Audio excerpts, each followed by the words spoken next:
You must be Emma. I've heard so much about you. The stunning blonde extended her manicured hand, wearing my husband's favorite wine-red cashmere sweater like it was always hers. She stood in the doorway of our Lake Geneva vacation home, with James frozen beside her, looking like he'd seen a ghost. Olivia, she smiled. James's colleague. The pause before colleague stretched just long enough to tell me everything. As I stepped past them both, rolling my suitcase across the threshold, what they didn't know was that I had scheduled a meeting with our family lawyer 3 weeks ago. The papers were already signed, filed, and finalized. This wasn't just our vacation home anymore. It was mine. Only mine. I'd love to know which corner of the globe you're watching from, and if this story speaks to you, make sure to subscribe. Tomorrow's video is one you absolutely can't miss. 6 months earlier, life had been picture perfect, or so I thought.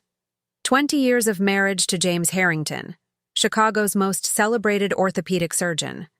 2 children in prestigious colleges. A stunning lakeshore drive apartment with views that made our dinner guests sign with envy. And our crown jewel, the Lake Geneva vacation home that had been in James's family for 3 generations. I'd spent the last decade restoring that house, turning a drafty old family retreat into a magazine-worthy showpiece that still maintained its warmth and history. Every beam, every floorboard, every piece of carefully selected furniture told our family's story. Or at least, I thought it was our story. Emma, I'll be at the medical conference all weekend, James said casually that fateful Thursday in February, packing his leather weekender bag, the one I'd given him for our anniversary. Don't wait until Sunday night. My flight gets in late, and I'll head straight to the hospital Monday morning. I nodded, distracted by the charity gala I was organizing. The Peterson Foundation dinner is next week. Your tux came back from the cleaners. It's hanging in your closet. He kissed my cheek absently. You always take care of everything. There was something strange in his voice. Was it guilt? But I was too busy to notice them. That's what partners do, I replied automatically. It was Rachel, my best friend since college, who first planted the seed of doubt. We were having lunch at Marisol, overlooking the lake. So James is at another conference? She stirred her untouched coffee, watching me too carefully. Orthopedic surgeons have a lot of conferences, I defended, though something in her tone made my stomach tighten. Emma. Rachel set her spoon down with purpose. James wasn't at any medical conference in New York last month. The world tilted. Slightly. What are you talking about? Of course he was. Michael was there for his law firm retreat. Same hotel. He saw James with a woman in the lobby. They looked comfortable with each other. Michael was Rachel's husband and the most straightforward person I knew. He wouldn't make this up, and he wouldn't mention it unless he was certain. There must be some explanation, I said. But the word sounded hollow even to me. Maybe, Rachel agreed, but her eyes said something different. Just pay attention, Em. And so I did. I noticed how James's conferences now happened every few weeks instead of quarterly. How he never left the conference program on his desk anymore. How his calls always went to voicemail when he was supposedly in session. The strange new password on his phone. Still, I needed proof. Something concrete before I confronted the man I'd spent half my life building a family with. It was our younger daughter Lily who unwittingly provided it. Home from Northwestern for spring break, she was showing me photos from her skiing trip. Dad would love this place, she said, swiping through alpine vistas. Maybe we could all go. Next. She stopped abruptly, her finger hovering over the screen. What is it? I asked. Nothing, she said too quickly, but I'd already seen it. James, in the background of someone else's vacation photo, arm wrapped around a blonde woman, looking at her the way he used to look at me. The photo was geotagged. Aspen, during his medical conference in Denver. Mom. Lily's voice cracked. It's okay, sweetheart, I said automatically, though nothing was okay. I'm sure there's an explanation, but we both knew there wasn't. The look on Lily's face, confusion giving way to understanding, then hurt, broke something inside me. That night, after Lily returned to campus, I did something I'd never done before. I went through James's study. The private space I'd always respected suddenly seemed like a facade, hiding secrets I was entitled to know. In his desk drawer, beneath medical journals, I found a Tiffany jewelry box. Inside, a platinum necklace with an elegant diamond pendant. The receipt was still tucked inside. $24,000. Purchased last month. My birthday was last month. I'd received a lovely but impersonal spa package from James, arranged by his assistant. There was a card with the necklace. "For my Olivia," it read in James's distinctive handwriting. "Until we can be together always." Olivia. Now she had a name. My hands didn't shake as I carefully replaced everything exactly as I'd found it. 20 years of marriage had trained me to be meticulous, to anticipate needs, to maintain appearances. Those same skills would serve me now, but for a different purpose. "Caroline," I said calmly the next morning, calling our family attorney. "I need to meet with you, privately." Caroline Morgan had handled our family's legal matters for 15 years. She was discreet, brilliant, and, most importantly, not particularly fond of James's arrogance. "Emma," she welcomed me into her corner office with a warm hug. "What can I do for you?" I placed the folder of evidence on her desk. Photographs, credit card statements I'd found, hotel receipts, the jewelry receipt. "I need to protect myself." Her expression remained professional, but her eyes softened with understanding. "I see. Have you confronted James?" "Not yet. I need to secure some assets first." I took a deep breath, particularly the Lake Geneva house. Lot of love and effort went into bringing this story to life. If you're enjoying it, we'd be so grateful if you'd subscribe to our channel. Now, back to where we left off. The vacation home had been a contentious topic early in our marriage. James had inherited it from his parents, but it had fallen into disrepair. He'd wanted to sell it. I'd insisted we keep it for our children, for future generations. I'd overseen every aspect of its restoration, pouring not just money, but love, into its walls. What James didn't know, or had conveniently forgotten, was that 5 years ago, when he'd needed capital for his private practice, we'd put the house in both our names to secure a better loan. The loan that my inheritance from my father had later paid off. "The deed is in both your names," Caroline confirmed, reviewing our files. "And there's something else." She pulled out another document. James signed this power of attorney during his ski accident recovery 3 years ago. It was temporary, but she looked up with a slight smile. "He never filed the revocation paperwork after his recovery. Technically, you still have power of attorney."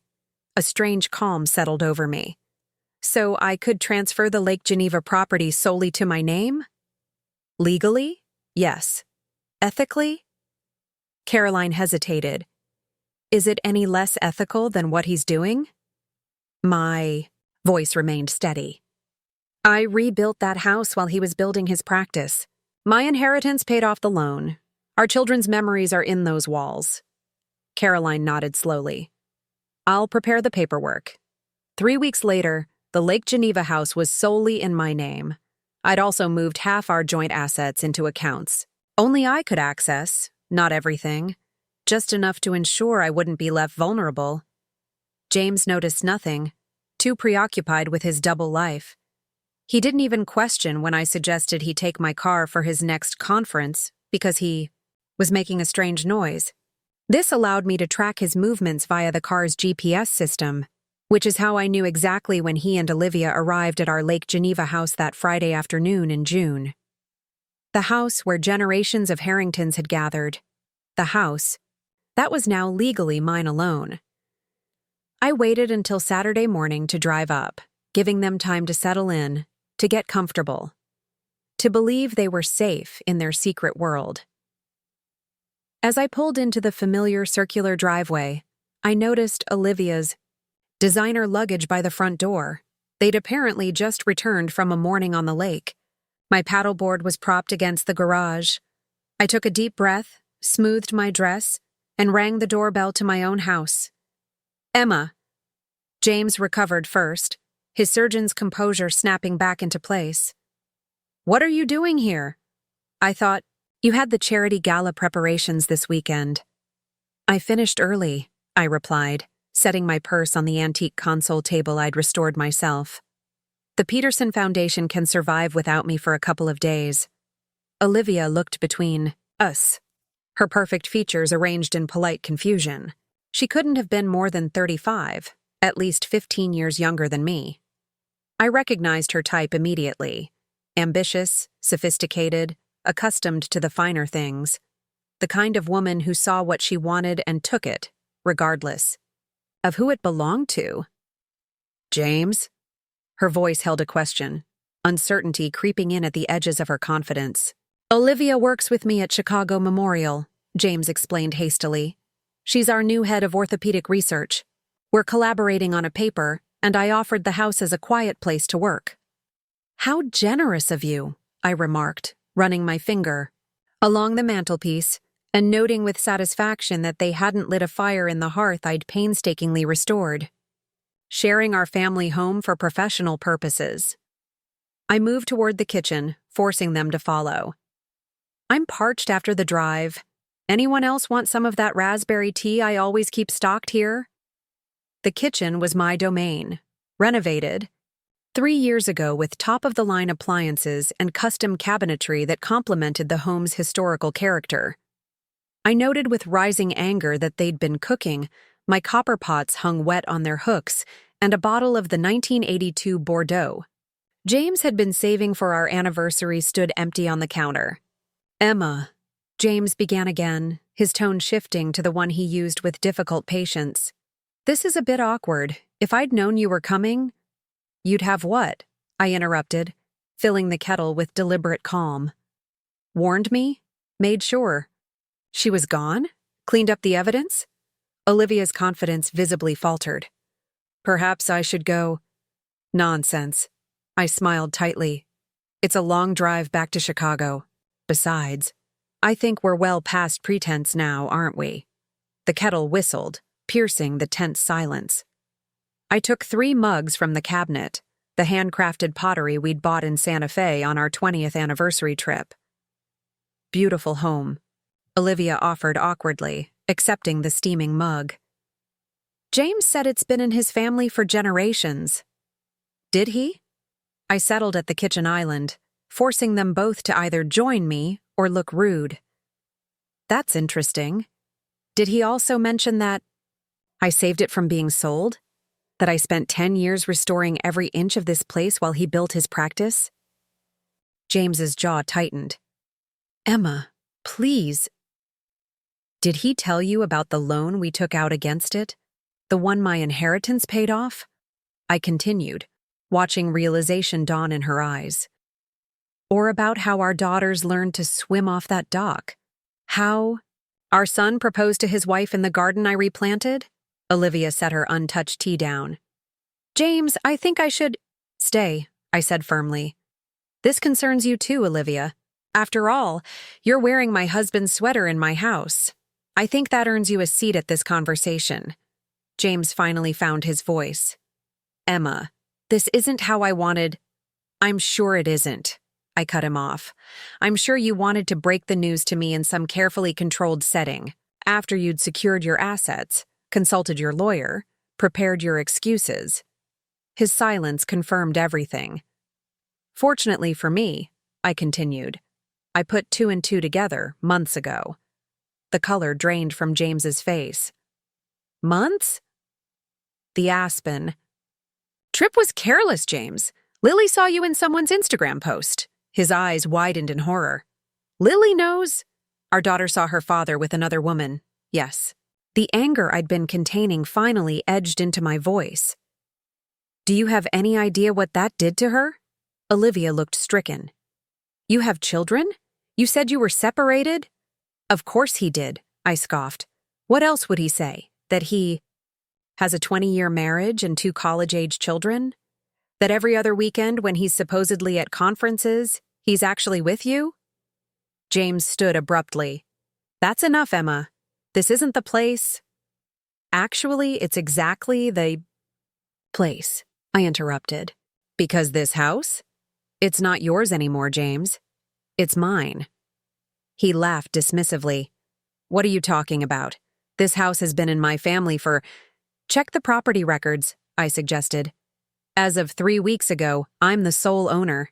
His face contorted from confusion to disbelief to rage in seconds. That's impossible. You can't just— I can, and I did. Remember that power of attorney you signed after your skiing accident? The one you never revoked? It came in quite handy. He lunged for his phone. I'm calling Kenneth, he threatened, referring to his personal attorney. By all means, I gestured graciously. Though I should warn you, Caroline Morgan handled the transfer. She's very thorough. Olivia stood awkwardly, clearly realizing she'd stepped into a war zone. I should— Go! Take my husband with you, I suggested. His things, too. You have 1 hour. James slammed his phone down. You can't kick me out of my own family property. It's not your family property anymore, I corrected him.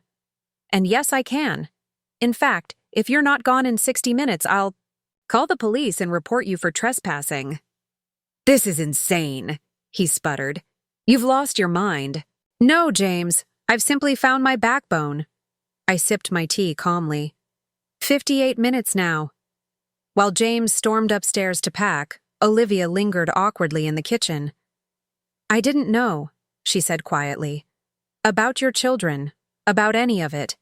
I studied her, this woman who had been willing to accept the sanitized version of my husband's life. You never asked, did you? It was easier not to. She flinched at the truth of it. How long? I asked, surprising myself with the question. 14 months, she admitted. We met at a medical conference. The real kind. More than a year of lies, of family dinners and anniversary celebrations and couples therapy sessions where James had insisted he was fully committed to our marriage. He said he was going to tell you after your daughter's graduation, Olivia added, as if this mitigated anything. I laughed bitterly. How considerate of him. Upstairs, drawers slammed as James packed in a fury. Olivia twisted her hands. Designer. Bracelets jangling. For what it's worth, I'm sorry, she offered. It's worth nothing, I replied evenly. But at least now you know who you're really getting. As they loaded their things into James's BMW, still filled with my grocery shopping and the children's beach equipment, I felt a strange sense of calm. The confrontation I'd dreaded for months had happened, and I was still standing. This isn't over, Emma, James warned as he tossed the last bag into the trunk. You can't just take my family property. Our family property, I corrected. And I already did. Drive safely.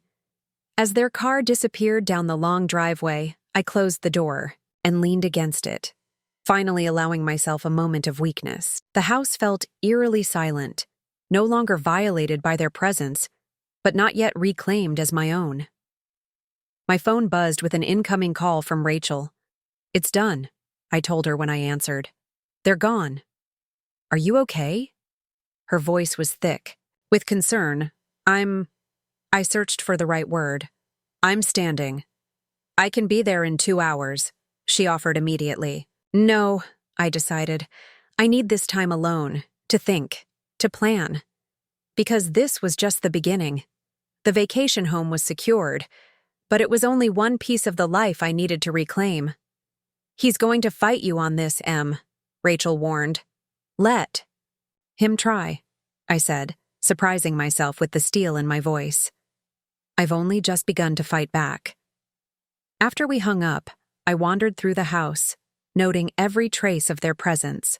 the unfamiliar perfume lingering in the master bathroom, wine glasses in the sink, a silk scarf forgotten on the porch swing, all evidence of the life James had been building parallel to ours. In our bedroom, my bedroom now, I opened the windows wide, letting the fresh lake air sweep through. On the nightstand sat a framed photo of our family from last Christmas. James's arm around me, both of us smiling as if nothing was wrong.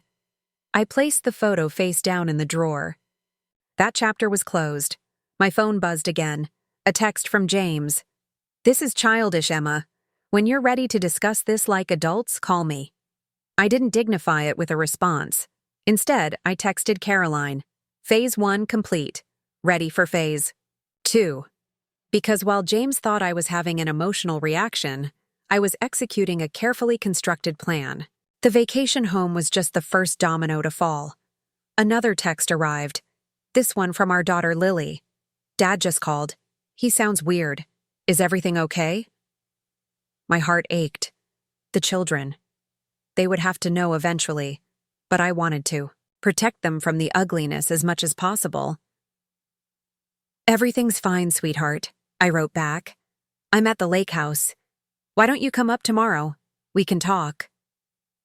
As the sun began to set over Lake Geneva, painting the water in shades of gold and crimson, I poured myself a glass of wine, not the expensive Bordeaux James had opened for his mistress, but the local vintage I'd always preferred.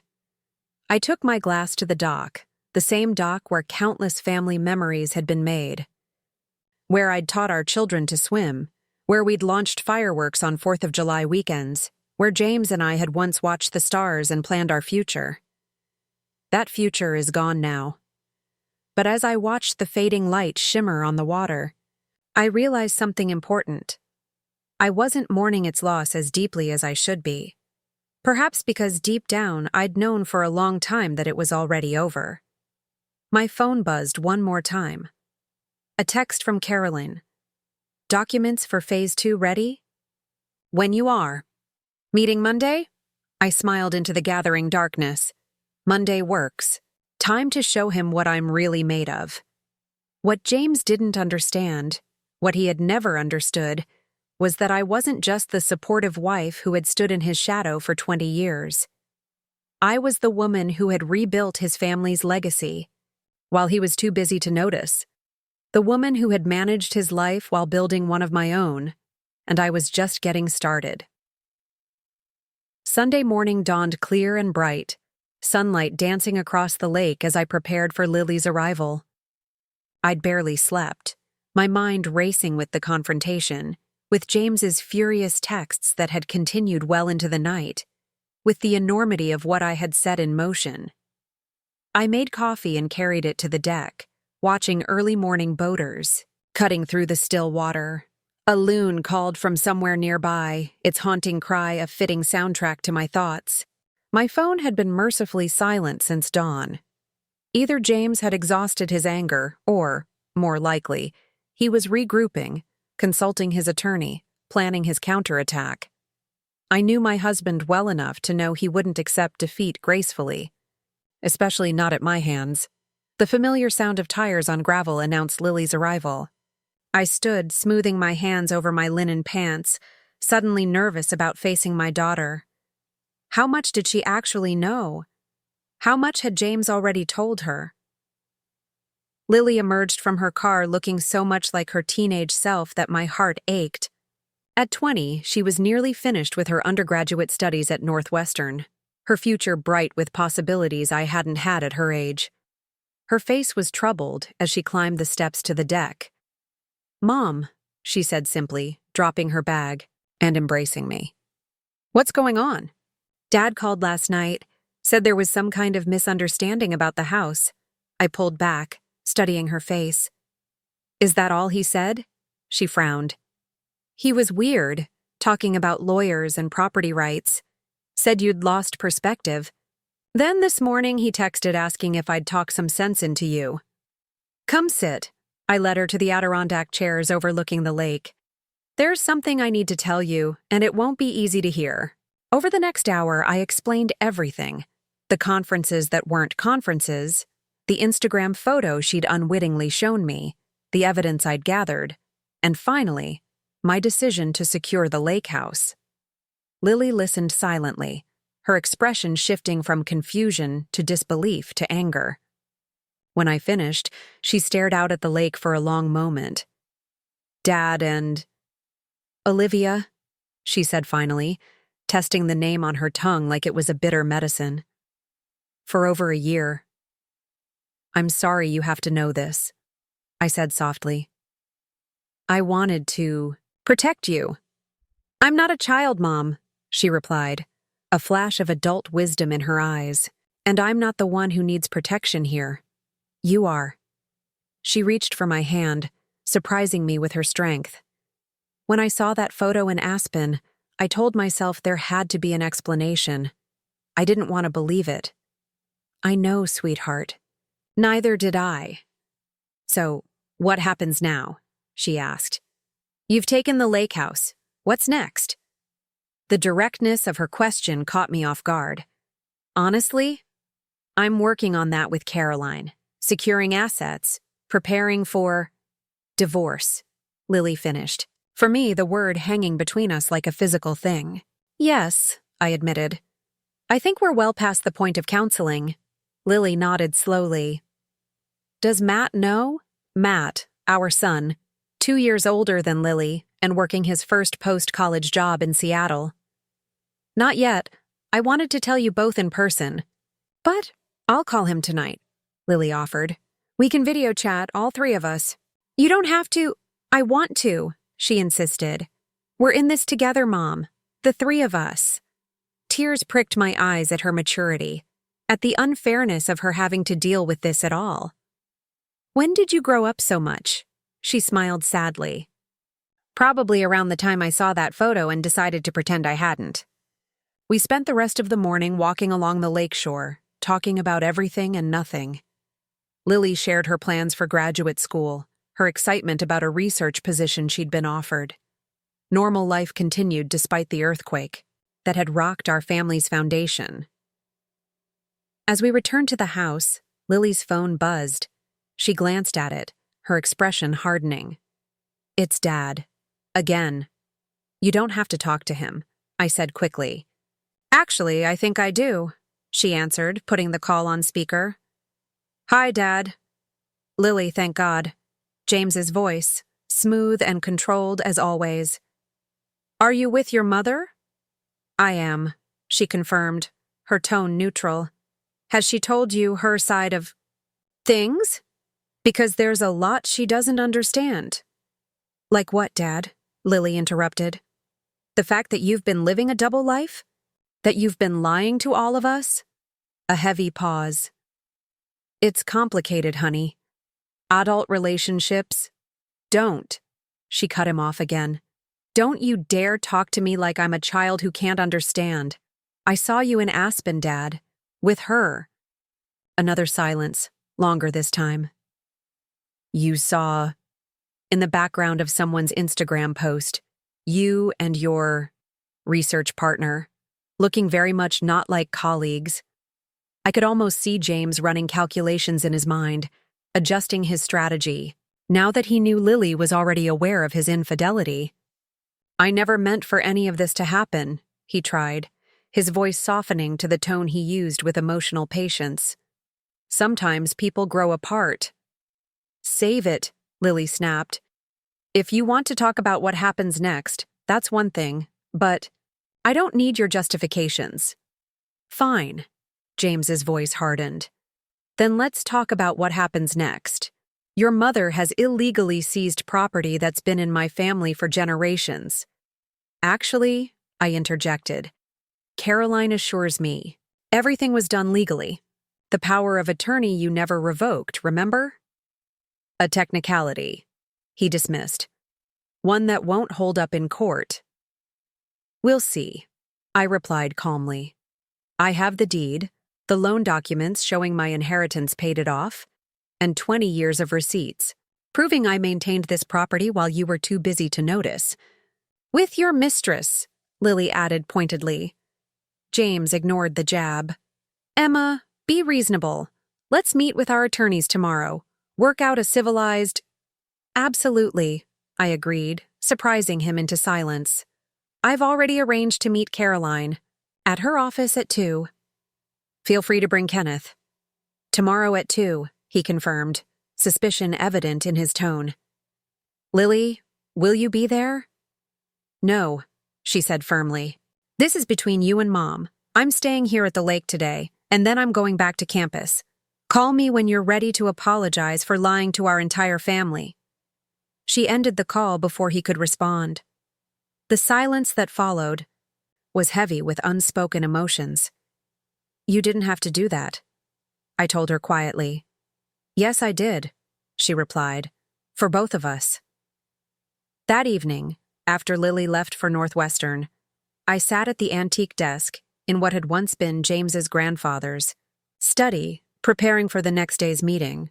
The room, with its dark wood paneling and leather-bound books, had always intimidated me slightly. Now, I claimed it without hesitation. Caroline had sent over documents detailing our marital assets: the Chicago apartment, investment accounts, James's surgical practice, my smaller but respectable interior design business, retirement funds. On paper, our life together looked impressive. Perfect even, but I wasn't interested in decimating everything we'd built. My goal wasn't revenge, satisfying as it might feel in the moment. My goal was independence, security, and most importantly, dignity. My phone buzzed with a text from Rachel. Battle plans ready for tomorrow? I smiled slightly. As ready as I'll ever be. Want me to come by tonight? Moral support? Thanks, but I need this time. Preparing my armor for tomorrow. He doesn't know what's coming, does he? Rachel texted back. No, I replied. He still thinks this is a negotiation. As night fell over the lake, I closed the folders and moved to the window seat, watching moonlight shimmer on the water. 20 years ago, when I'd married James Harrington, I'd been dazzled by his confidence, his ambition, his unwavering certainty about the future. He'd seemed invincible then, a shining star in the medical community, destined for greatness. Somewhere along the way, that ambition had curdled into entitlement. The confidence had hardened into arrogance. The man who'd once made me feel like the center of his universe had gradually pushed me to its periphery, keeping me as a convenient supporting character in his success story. Now, for the first time in decades, I was writing my own story. My phone buzzed one more time, not James or Rachel or the children, but Caroline. Everything ready for tomorrow. One more thing to consider, the Watson Foundation board position. Are you prepared to fight for it? The Watson Foundation. I'd almost forgotten. 3 years of volunteer work had led to a nomination for their prestigious board, a position that would cement my place in Chicago's philanthropic community and provide connections for my design business. James had been dismissive when I'd mentioned it, calling it glorified volunteer work. I texted back, absolutely, add it to the list. Tomorrow, James Harrington would learn that I was no longer the accommodating wife willing to stand in his shadow. Tomorrow, he would discover that I had been paying attention all these years to our finances, to our assets, to the legal details he'd dismissed as things Emma handles. Tomorrow, the real battle will begin, and I was ready. Caroline Morgan's law office occupied the 27th floor of a sleek downtown high-rise, with views of Lake Michigan that even James had always admired. I arrived 30 minutes early, dressed in a navy Armani suit I'd purchased for the Watson Foundation interviews. Power dressing, Rachel had called it. Armor, I thought of it now. Emma, Caroline greeted me warmly, emerging from her corner office. How are you holding up? Surprisingly well, I admitted, following her inside. It helps to have a plan. Caroline's office reflected her personality, meticulously organized, yet unexpectedly warm, with modern art on the walls and family photos arranged on her desk. We'd become friends over the years, though I'd never imagined our relationship would evolve to this. James called Kenneth last night, she informed me, taking her seat. They're planning to challenge the property transfer on grounds of undue influence and misuse of the power of attorney. As expected, I nodded. Will it work? Unlikely, Caroline assured me. The power of attorney was valid, and there's solid documentation of your financial contributions to the property. More importantly, she leaned forward slightly. I've prepared something they won't be expecting. She slid a thick file across her desk. Every family property has a history, Emma. I had my team dig into the Geneva house's title chain. Interesting findings. I scanned the documents, my eyes widening. The original deed was in both names? His grandparents? Margaret and Edward Harrington, yes. But when Edward died, the property passed solely to Margaret, who then gifted it to James's father with a specific provision that it would always pass jointly to spouses.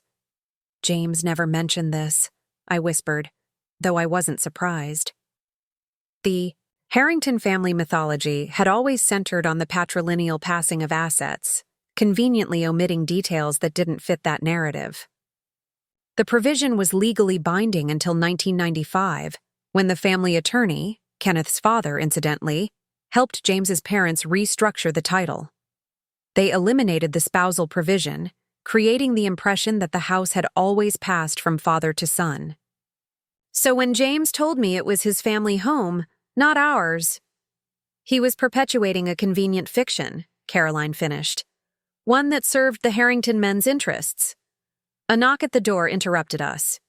They're here, Caroline's assistant announced. Conference room A is ready. As we gathered our materials, Caroline gave my arm a reassuring squeeze. Remember, this is a negotiation from a position of strength. Don't let him rattle you. The conference room presented a tableau worthy of a legal drama. James and Kenneth Abrams on one side of the polished mahogany table, Caroline and I on the other. James looked impeccable as always, but the tight line of his mouth betrayed his tension. Emma, he nodded stiffly. I was hoping we could speak privately before this meeting. Anything you have to say can be shared with our attorneys present, I replied calmly, setting my portfolio on the table. Kenneth, silver-haired and immaculately dressed, cleared his throat. Let's try to keep this civil. We're here to discuss a serious breach of fiduciary duty and… Actually, Caroline interjected smoothly, we're here to discuss the division of marital assets in preparation for divorce proceedings. She placed a document on the table. My client is prepared to offer these initial terms. The directness seemed to catch them off guard. James grabbed the document before Kenneth could, scanning it with growing indignation. This is absurd, he sputtered. 50% of my practice? The lake house entirely in her name? My retirement accounts? Marital assets, Dr. Harrington, Caroline corrected. Assets accumulated during 20 years of marriage, many of which were directly enhanced by Mrs. Harrington's contributions. Contributions? James scoffed. Emma hasn't worked a real job since Lily was born. The casual dismissal of 20 years of my life stung, but I kept my expression neutral. My interior design business generated $180,000 last year, I stated evenly. And my contributions included managing our family life while you built your practice, renovating properties that increased our net worth, and cultivating the social connections that brought half your wealthy patients to your door. Kenneth placed a restraining hand on James's arm. Let's stay focused. The immediate issue is the Lake Geneva property, which was transferred under questionable circumstances. Actually, Caroline slid the title history research across the table. The immediate issue is ensuring an equitable distribution of marital assets, which includes acknowledging the true history of the Geneva property. As Kenneth reviewed the documents, his expression shifted from confidence to concern. James, impatient, tried to see what had caused this reaction. What is this? He demanded. The complete title history of your family property, I explained, including the original provisions requiring it to pass jointly to spouses. provisions your father and his attorney conveniently eliminated in 1995. James looked genuinely blindsided. That can't be right. My grandfather left the house to your grandmother, I finished, who ensured it would always be shared with spouses. Your father changed that tradition, not your grandfather. Kenneth recovered first. This is ancient history. The current deed was properly executed when James inherited, and then properly modified when Emma exercised her valid power of attorney, Caroline countered. We can debate this endlessly, or we can acknowledge that both parties contributed to this asset and move toward an equitable resolution. A tense silence fell over the room. James stared at me like he'd never seen me before, anger mingling with something that looked almost like respect. You've been planning this for months, he said finally. While I thought you were clueless, you were setting this up. No, James, I corrected him. While you thought I was clueless, I was discovering exactly how clueless you thought I was. Everything else followed naturally. Kenneth tried to regain control of the narrative. Regardless of the title history, the current situation represents a clear... The current situation, Caroline interrupted, is that two long-married people are separating their lives. My client has no interest in a protracted legal battle that would only benefit the attorneys in this room. She's prepared to negotiate fairly, but from a position that acknowledges her actual contributions. She slid another document across the table, including her candidacy for the Watson Foundation Board. James's head snapped up. What does that have to do with anything? Your membership at Chicago Metropolitan Club comes with certain social obligations, I explained, including not undermining board nominations. Your recent conversations with Harold Watson about my emotional instability were particularly ill-advised. The color drained from James's face. Harold Watson had been his golf partner for years, and apparently his confidant as well. Harold called me yesterday, I continued. He was concerned about the family situation you'd mentioned. Fortunately, I was able to clarify things. You had no right, James began. I had every right, I cut him off. That nomination represents 3 years of my work. Work you dismissed as a hobby while benefiting from the connections it brought to your practice.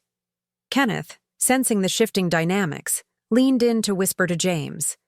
After a brief, heated exchange, James nodded reluctantly. We need time to review these documents, Kenneth announced, and to prepare a counter-proposal. Of course, Caroline agreed smoothly. We'll expect your response by Friday. As they gathered their papers, James caught my eye. This isn't like you, Emma. This calculated approach. You'd be surprised what I'm capable of, I replied, though you never bothered to find out. After they left, Caroline squeezed my shoulder. You did brilliantly. It doesn't feel brilliant, I admitted. It feels necessary. That's because it is, she assured me. What's your next step? I checked my watch. Meeting Harold Watson for tea at the Peninsula in an hour. Securing that board nomination officially. Caroline smiled approvingly. You're not just fighting for assets. You're reclaiming your place in the world. My own place, I corrected her. Not as James Harrington's wife, but as Emma. Just Emma. As I left Caroline's office, my phone buzzed with a text from Lily. How did it go with Dad? I smiled, typing back. Better than expected. We'll call you tonight with details. Another text arrived, this one from an unexpected source. Rogers, our longtime family driver who had witnessed 20 years of Harrington family dynamics firsthand.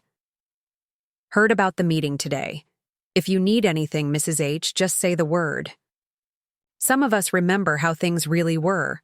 Loyal Rogers, who had driven me to countless charity events while James was working late, who had helped me haul renovation materials to the lake house when James was too busy, who had seen everything and said nothing out of professional discretion. I texted back, "Thank you, Rogers. I may take you up on that." As I walked into the elegant lobby of the Peninsula Hotel, I spotted Harold Watson already waiting, his distinguished silver hair and impeccable suit making him instantly recognizable among Chicago's elite. "Emma, my dear?" He stood to greet me. "I'm so relieved you called. James's version of events left me quite concerned." "I'm sure it did," I smiled, taking my seat. "But as you can see, I'm perfectly stable and very clear about what I want." Harold studied me with newfound interest. "Which is?" "The board position I've earned, for starters," I replied evenly. "And the chance to finally use my own voice, not just amplify my husband's." What Harold Watson didn't know, what James didn't know, was that this meeting was about more than a prestigious board seat. It was another calculated move in a game that had been unfolding for months. A game where I was finally playing to win. Tea with Harold Watson proved surprisingly productive. The distinguished philanthropist had initially been swayed by James's carefully crafted narrative that I was having an emotional breakdown, making irrational decisions about family property in a fit of jealousy. "I must say, Emma, you seem remarkably composed for someone supposedly in the midst of a crisis," Harold observed, stirring his Earl Grey. "Amazing what clarity comes from discovering your husband's double life," I replied evenly.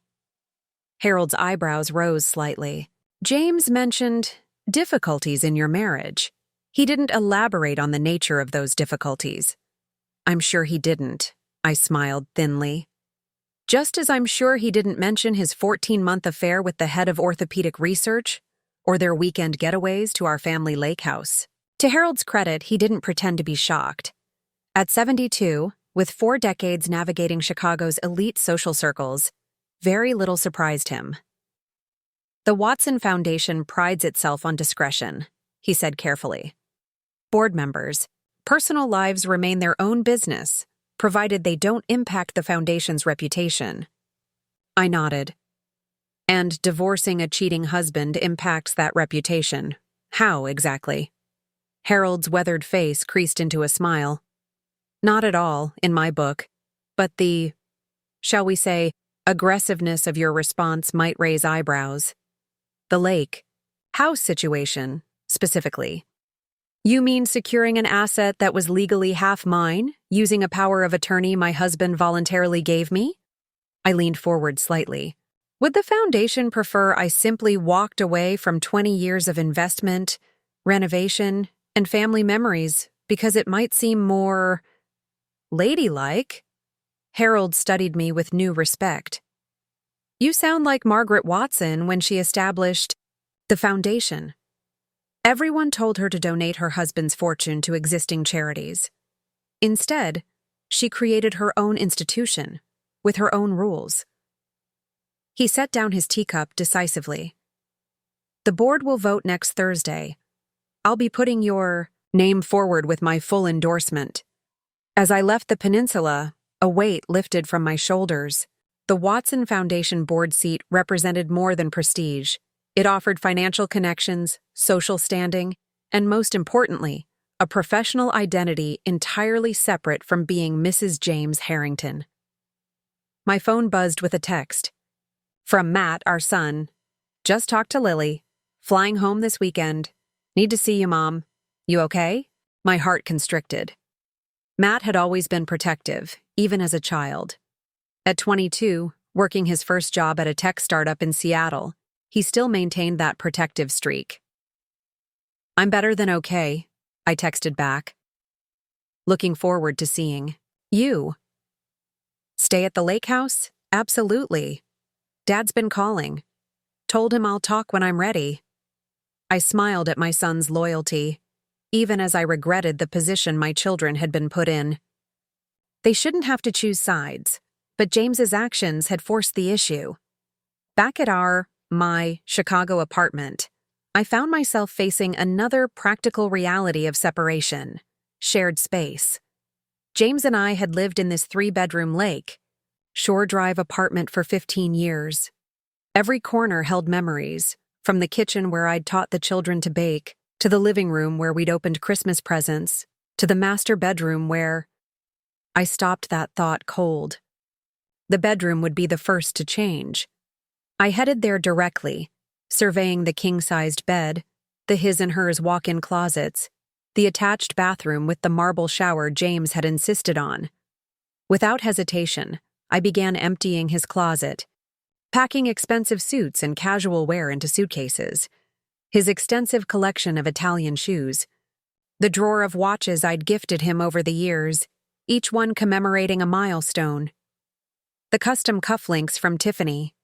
The methodical task kept my mind focused, prevented the emotional tidal wave that threatened at the edges of my consciousness. This wasn't about anger or revenge. This was about practicality, about moving forward. 3 hours later, I surveyed the stack of luggage by the door. Everything of James's, packed and ready for removal. Everything except the framed family photos. Throughout the apartment, those would stay. His choice to betray our family didn't erase the family itself. My phone buzzed. Caroline. Kenneth just called. They want another meeting tomorrow. Counter-proposal ready. I felt a surge of anticipation. So soon? I expected them to make us wait. The full 3 days. They're scrambling. James didn't expect you to have the title history research. Or the Watson connection. What time tomorrow? 11 a.m. My office. I'll send you their proposal when it arrives. I had just finished responding when the apartment buzzer sounded. The doorman's voice came through the intercom. Mrs. Harrington, Dr. Harrington is here. Should I send him up? I hesitated. This confrontation was inevitable, but I hadn't expected it tonight. Was I ready? Mrs. Harrington? The doorman prompted. Yes, George. Send him up. I glanced at the stack of luggage by the door. Perfect timing, actually. 2 minutes later, a sharp knock. I opened the door to find James looking uncharacteristically disheveled, his normally perfect hair mussed as if he'd been running his hands through it repeatedly. Emma, he began, then stopped, noticing the luggage. What's this? Your things, I replied simply, stepping back to let him enter. I was going to call about having them delivered, but this is more efficient. He stood in the entryway, staring at the neatly packed bags as if they represented something he couldn't quite comprehend. You're really doing this, he said finally. After 20 years, you're just erasing me. Interesting choice of words, I observed, coming from a man who's been erasing our marriage for at least 14 months. He flinched slightly. I never meant to hurt you. And yet, you did. Repeatedly, deliberately, with planning and forethought. James moved past me into the living room, his gaze sweeping over the space that still contained evidence of our shared life. Family photos on the built-in shelves, the antique coffee table we'd found at an estate sale in Michigan, the abstract painting we'd purchased on our 10th anniversary trip to Santa Fe. Harold Watson called me, he said, changing tactics. He seemed quite impressed with you. People often are when they actually see me, not just as your wife, but as myself. He turned to face me. Is that what this is about? Are you feeling overlooked? Because we can fix that, Emma. I can make more time, support your foundation work, whatever you need. The casual arrogance of his offer made me laugh out loud. You still don't get it, do you? This isn't about me feeling overlooked. This is about you lying, cheating, and treating our marriage like an inconvenient obligation. I made a mistake, he conceded, moving closer. A terrible mistake. But do we really need to dismantle 20 years of marriage because of it? The mistake wasn't sleeping with Olivia, I clarified. The mistake was thinking I wouldn't find out, or that I wouldn't care enough to do anything about it if I did. James ran a hand through his hair, his frustration evident. Kenneth says you're asking for 50% of my practice. The practice I built. The practice we built, I corrected. While I managed our home, raised our children, renovated properties, that increased our net worth and cultivated the social connections that brought wealthy patients to your door. That's what marriage is, Emma. Partners supporting each other. It doesn't mean you own half my professional success. Actually, legally, that's exactly what it means, I replied calmly. But if you want to argue about contributions, we can certainly have that conversation tomorrow with the attorneys present. His eyes narrowed. You've changed. This cold, calculating person. This isn't you. You have no idea who I am, I said quietly. That's the heart of the problem, James.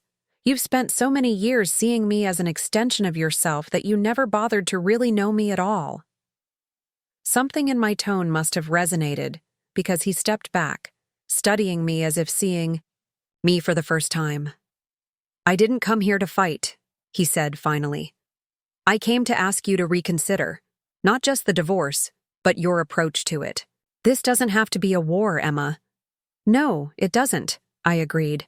That's entirely up to you. Caroline has made a fair initial proposal. If you and Kenneth come back with something equally fair, we can settle this quietly and move on with our lives. And if we don't? I met his gaze steadily. Then you'll discover exactly how much I've learned about our finances, our legal standing, and your vulnerabilities over 20 years of marriage. The threat hung in the air between us. Not empty, but not entirely solid either. A negotiating tactic more than a promise of destruction. James nodded slowly, accepting the new reality. He moved toward the luggage, checking to make sure his name was on each bag. I'll have Rogers pick these up tomorrow, he said. I'm staying at the peninsula for now. Not with Olivia, I noted silently. Interesting. As he reached the door, he turned. For what it's worth, I did love you, Emma. I still do, in my way. Your way, I repeated softly. That's precisely the problem. After he left, I poured myself a glass of wine and stepped out onto the balcony overlooking Lake Michigan. The city lights sparkled against the darkness, a fitting metaphor for my current state, brightness emerging from what had initially seemed like total blackness. My phone buzzed with an incoming email, Kenneth's counter-proposal, forwarded by Caroline with a single comment. They're desperate. See you at 11. I scanned the document quickly, noting with satisfaction that James had already conceded on the lake house. He was offering 40% of his practice instead of 50% and trying to keep his full retirement accounts, but these were negotiating positions, not ultimatums. Another text arrived, this one from Olivia of all people. Can we meet? There. Are things you should know. Things about James that might help you. I stared at the message, weighing the possibilities. What could his mistress possibly tell me that would help? Was this a trap? A ploy engineered by James to make me look unstable? Or vindictive? Or was Olivia, having glimpsed her lover's true character during our confrontation at the lake house, now experiencing her own moment of clarity? Either way, knowledge was power, and I needed every advantage I could get. Tomorrow. 2 p.m., the cafe. At the Art Institute, I texted back.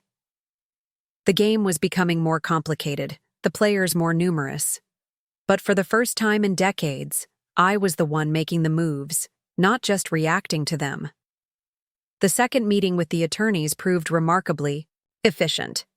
Kenneth's bluster had diminished significantly, replaced by a businesslike focus on specific terms. James sat mostly silent, occasionally whispering to his lawyer, but otherwise maintaining a careful neutrality. 45% of the practice? Caroline countered. Given Mrs. Harrington's direct contributions to its growth, that's more than reasonable. Kenneth nodded, making notes. We can agree to that, provided Dr. Harrington retains full decision-making authority. Of course, I agreed. I have no interest in practicing medicine without a license. James glanced up, surprised by my easy concession. He'd clearly expected a fight over control, not just financial benefit. The retirement accounts, Kenneth continued. We propose a 60-40 split in Dr. Harrington's favor, given his higher contributions. The contributions were higher because Mrs. Harrington paused her career to raise their children, Caroline pointed out. Nevertheless, we'll accept 55-45. Item by item, we worked through the counterproposal. The lake house remained solely in my name. The Chicago apartment would be sold with proceeds divided equally. James would keep his car collection while I retained my jewelry and art. The vacation timeshare in Cabo would be sold. After 90 minutes, we had the framework of a settlement. Not perfect, but fair enough that fighting further would only benefit the attorneys. I believe we have an agreement in principle, Caroline declared, gathering her notes. I'll draft the settlement documents for review by Friday. Kenneth stood, extending his hand to Caroline. We'll have a company valuation expert review the practice percentages, but otherwise, this seems workable. As they finalized administrative details, James caught my eye. A word in private, Emma? I hesitated, then nodded. 5 minutes. We stepped into a small conference room adjacent to the main one. James closed the door, creating an unexpected intimacy after the formality of the negotiation. That was civilized, he offered, leaning against the table. Yes, I agreed. Surprising how reasonable people can be when emotion is removed from the equation. He winced slightly. Is that what we're doing? Removing emotion from 20 years of marriage? You removed it first, James, 14 months ago at least. He didn't deny it, which was something. About Olivia. Not relevant to the settlement discussion, I interrupted. No, but relevant to understanding. He searched for words, uncharacteristically hesitant. I'm not seeing her anymore. Haven't since the lake house. I raised an eyebrow. Am I supposed to find that meaningful? No, he admitted. Just information. She's been trying to contact me. I thought you should know, in case she reaches out to you as well. So he didn't know about Olivia's text. Interesting. Why would she contact me? I asked, watching his reaction. Carefully. James shifted uncomfortably. Olivia can be unpredictable when things don't go her way. And things aren't going her way right now? I made it clear that our relationship was over. She didn't take it well. I couldn't help laughing. So you've abandoned your mistress and want your wife to beware of the scorned woman? The irony is breathtaking, James. He had the grace to look embarrassed. I just thought you should. I know. For your own protection. How gallant, I replied dryly. I'll add it to my list of considerations. As we returned to the main conference room, I noted the time. 12:45. Just enough time to prepare for my 2-hour meeting with the woman in question. The Art Institute Cafe offered the perfect blend of public safety and private conversation. I arrived early, securing a corner table with a view of both entrances. At exactly 2, Olivia appeared, looking significantly less polished than she had at the lake house. Her designer clothes remained impeccable, but shadows beneath her eyes suggested recent sleepless nights. Thank you for meeting me, she said, sliding into the chair across from mine. I wasn't sure you would. Curiosity is a powerful motivator, I replied, studying her. Why exactly am I here, Olivia? She glanced around nervously before reaching into her handbag, extracting a slim USB drive. Because of this. And that is evidence, she said simply, of James's business practices. My interest sharpened. What kind of business practices? Olivia leaned forward, lowering her voice. Do you know how James's practice became so successful so quickly? How does he afford those cars, the vacation properties, the lifestyle? 20 years of hard work and good investments, I replied automatically, though something in her tone made me uncertain. She smiled thinly. That's what I thought too, until I found the second set of books. My breath caught. What are you talking about? James has been overbilling insurance companies for years, she explained, tapping the USB drive. Phantom procedures, unnecessary tests, upcoding routine examinations as complex consultations. It's all documented here. The real records versus what was submitted for reimbursement. I stared at the innocent-looking drive, my mind racing. Why would you have access to this? Because I was supposed to implement the same system in my research department? Olivia admitted, her expression hardening. Create phantom trials, fake patient participation, bill for medications never administered. When I refused, James threatened my career. And now you're what? Seeking revenge? I asked skeptically. Justice, she corrected. And atonement, maybe. I didn't know about you, Emma. Not really. Not until I saw your family photos at the lake house. Realized what I'd been part of destroying. I didn't touch the USB drive. Why bring this to me instead of the authorities? Because a whistleblower in my position would never work in medicine again, she said candidly. And because you deserve to know what kind of man you were married to. The kind who not only cheats on his wife but cheats the entire healthcare system. And what do you expect me to do with this information? Olivia shrugged elegantly. Whatever you want. Use it as leverage in your divorce. Turn it over to the authorities. Destroy it. That's your choice. She stood gathering her bag. I just couldn't let him get away with everything. Not after what he did to both of us. After she left, I sat staring at the USB drive for a long time. If what Olivia claimed was true, this wasn't just a divorce bargaining chip. It was evidence of serious fraud that could result in criminal charges. James could lose his medical license, face substantial fines, even serve prison time. My phone buzzed with a text from Caroline. Settlement documents drafted. Ready for your review tomorrow. Progress! I slipped the USB drive into my purse without examining its contents.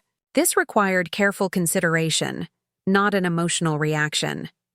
That evening, as I prepared the lake house for Matt's arrival, my thoughts kept returning to Olivia's revelation.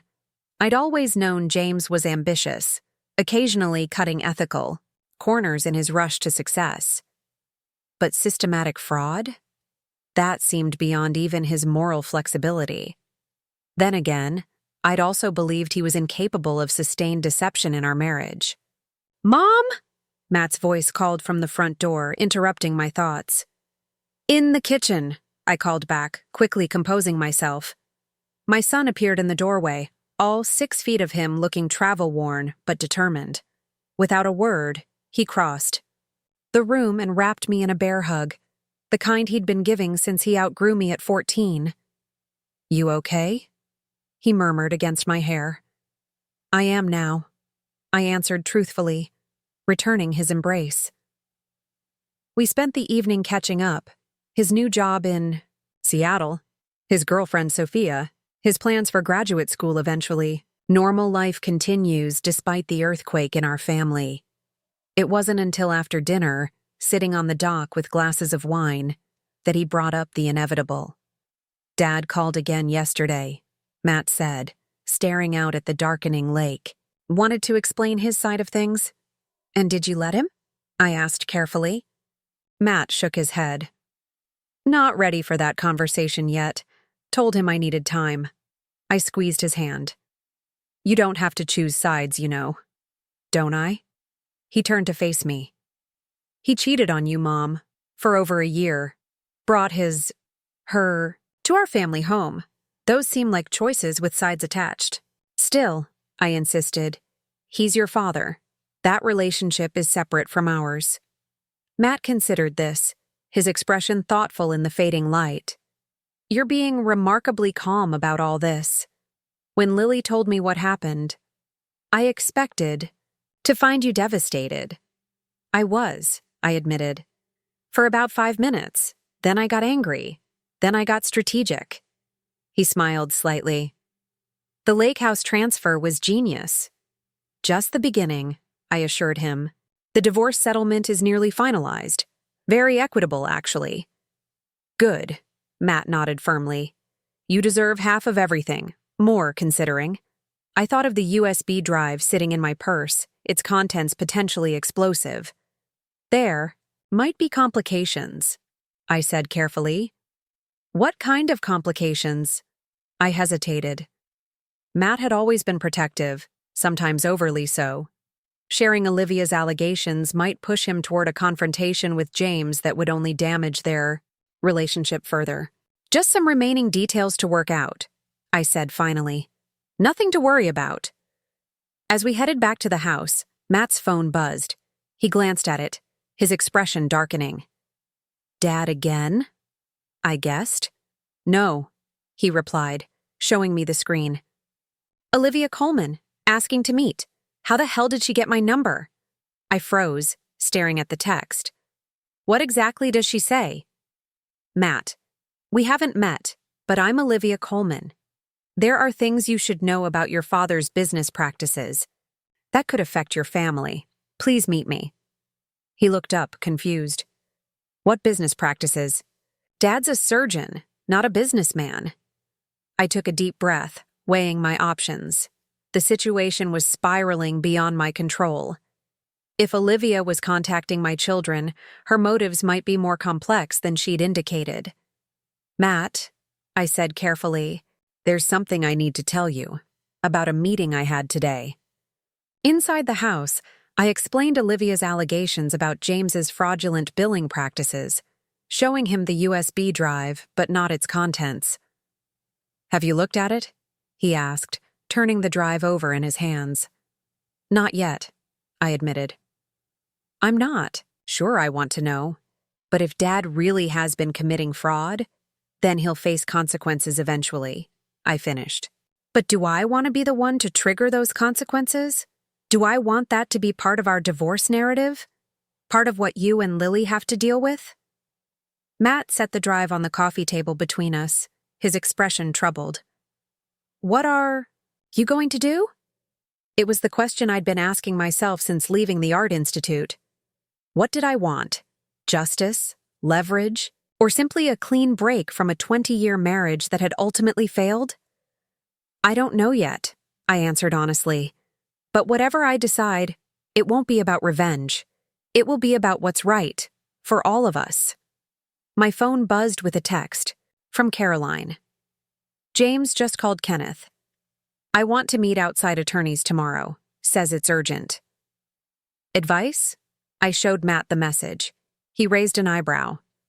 Does he know about this? He nodded toward the USB drive. I don't see how he could, I replied. Unless Olivia told him about our meeting. Or unless there's something else he's worried about, Matt suggested. Something we don't know yet. The lake house suddenly felt less like a sanctuary and more like the eye of a storm, a momentary calm surrounded by gathering chaos. Whatever James wanted to discuss urgently and without attorneys present, it couldn't be good. I texted Caroline back. Agree to meet, public place, tomorrow noon, the game. Had changed again, and this time I wasn't sure who was making the moves anymore. I chose the Riverwalk for my meeting with James, public enough to prevent a scene, private enough for sensitive conversation. Matt had insisted on driving me into the city, positioning himself at a cafe within eyesight but giving us space to talk. I'll be right over there, he'd said, pointing to the outdoor seating area. Just signal if you need me. I'm meeting my soon-to-be ex-husband, not entering a combat zone, I'd replied, though his protectiveness touched me. James arrived precisely at noon, dressed in what I recognized as his serious patient consultation. Outfit, charcoal suit, blue tie, impeccable but not flashy. The uniform of a trustworthy professional. Emma, he greeted me, his expression carefully neutral. Thank you for agreeing to meet, especially after we just finalized most of the settlement terms.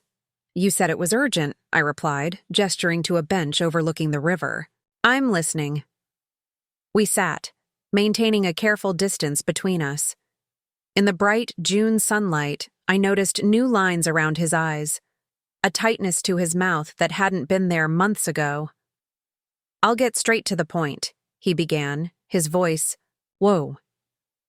"Olivia Coleman is making allegations about my practice, false allegations that could be damaging to both of us if they become public."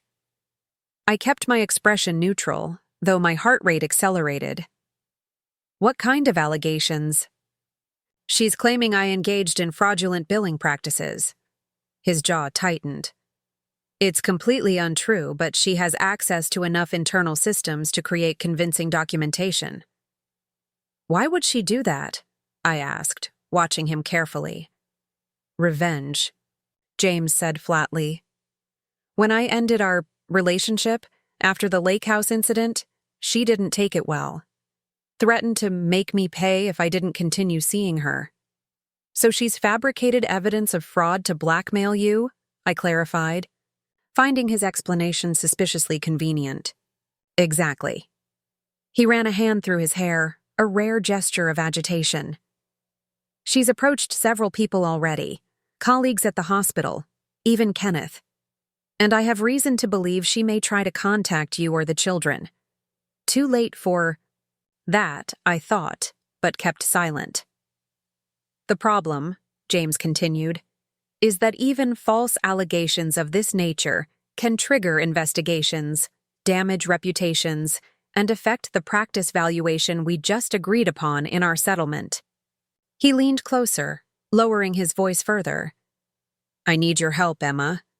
The request caught me off guard. "My help? With what, exactly?" "If she contacts you, I need you to refuse the meeting. Don't accept any documents or electronic files from her.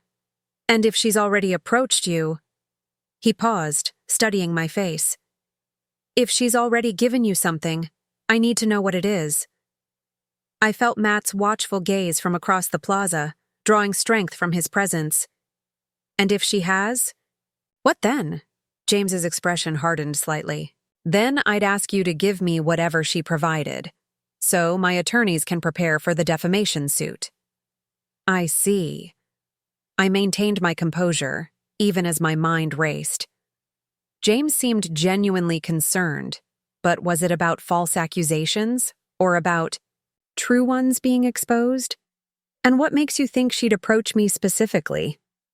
"Because she knows it would hurt me the most," he admitted. "Using my family against me would be the ultimate revenge." Family. The word hung between us, hollow now after his betrayal. "Let me be clear," I said finally. "You're concerned that your mistress, who you've now discarded, is fabricating evidence of fraud to damage you professionally. And you want me, the wife you cheated on, to help protect you from these allegations?" Put that way, even James seemed to recognize the audacity of his request. "I know it's a lot to ask," he conceded. "But these allegations won't just hurt me. They could impact the settlement value, affect the children's inheritance, drag our family name through a public scandal. Our family name. As if that still meant anything collective. "James," I said carefully, "if you're concerned about false allegations, you should handle that through proper legal channels. It's not my responsibility to protect your professional reputation. So you'll just stand by if she approaches you with fabricated evidence?" His tone sharpened. "After 20 years of marriage, that's where we stand? After 14 months of infidelity, that's exactly where we stand," I corrected him. "I'm not your ally anymore, James. I'm negotiating a divorce settlement with you." His expression darkened. "There's another consideration. If Olivia files these allegations with the medical board or insurance companies, it triggers automatic investigations. During those investigations, all practice assets could be frozen. Now we have reached the heart of it. Including the percentage I'm receiving in the settlement," I concluded. "Exactly." He nodded grimly. "So, you see, her vendetta against me affects you directly, financially." "How convenient," I observed. "Just as we're finalizing a very expensive divorce settlement, Your mistress threatens revelations that could potentially reduce your assets. James stiffened. You think I'm making this up? That this is some ploy to reduce the settlement? I think the timing is remarkably advantageous for you, I replied evenly. He stood abruptly, pacing a few steps before turning back to me. This isn't a game, Emma. This is my career, my reputation. Everything I've built could be destroyed by these false accusations. I remained seated, watching him. If they're false, you have nothing to worry about. Investigations will clear your name. You know that's not how it works, he snapped. The investigation itself is the punishment. The publicity, the cloud of suspicion, the frozen assets. Even when exonerated, the damage is permanent. There was genuine fear in his eyes now. Fear that made me wonder, was Olivia lying about the fraud, or was James lying about her lying? I need to know, Emma, he pressed. Has she contacted you? Give you anything? I made my decision at that moment. No, I said firmly. She hasn't contacted me. The lie came easily, surprising me with its smoothness. But until I knew the truth, the real truth, I wasn't ready to show my hand. Relief washed over James's face. If she does, please call me immediately. Don't meet with her. Don't accept anything from her. I'll handle it as I see fit, I replied, standing to signal the end of our conversation. Now, if there's nothing else, I have an appointment with Harold Watson this afternoon. James's eyebrows rose slightly. The board position? You're still pursuing that? More successfully than ever, I confirmed. The vote is next Thursday. Harold is quite confident. A complex emotion crossed James's face, surprise perhaps, or reluctant respect. I always underestimated you, he said quietly. Didn't I? Consistently, I agreed. For 20 years. As he walked away, Matt approached, his protective gaze following James until he disappeared around a corner. Well? He asked, guiding me toward his car. What did he want? I filled him in on James's claims about Olivia's false allegations as we drove back toward Lake Geneva. So he's getting ahead of the story, Matt observed, his analytical mind, so like mine, cutting to the heart of the situation. Either because the allegations are true and he's doing damage control, or because they're false and he's preparing his defense. Exactly, I sighed, staring out at the passing landscape. And I have no way of knowing which it is without examining what's on that USB drive. Then look at it, Matt said simply. Tonight, I'll help you understand what you're seeing. And if it's evidence of actual fraud? I asked quietly. What then? Matt's hands tightened on the steering wheel. Then you make decisions based on facts, not fear. Isn't that what you always taught us? Back at the lake house, we sat at the kitchen table with my laptop between us. The USB drive sat untouched beside it, a small object with potentially explosive consequences. Whatever's on there, Matt said gently. We'll deal with it together. I nodded, picking up the drive. Just to be clear, we're not making any decisions. Tonight, we're just gathering information. Absolutely, he agreed. Information first, decisions later. I inserted the drive, watching as the computer recognized it. A single folder appeared, labeled JH Medical Associates, Billing Records. Inside were dozens of spreadsheets, PDF files, and what appeared to be screenshots of electronic medical records and insurance claim forms. The sheer volume was overwhelming. Start with this, Matt suggested, opening a document titled Summary of Findings. It appeared to be a report Olivia had compiled, detailing specific instances of alleged fraud organized by type and date. As we read through it, a knot formed in my stomach.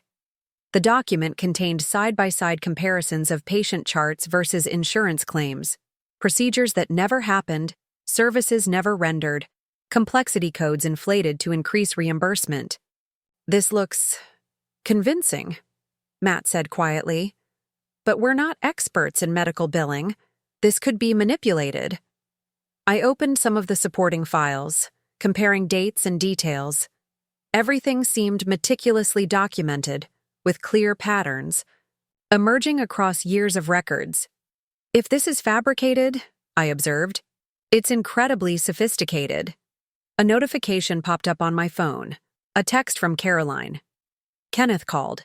James claiming Olivia Coleman made false allegations about practice. Wants a fraud clause added to settlement. Thoughts? I showed Matt the message. A fraud clause would protect me if these allegations are true, I explained. It would ensure the settlement value even if the practice faces investigations or penalties. Which means Dad is worried enough to offer protection, Matt noted.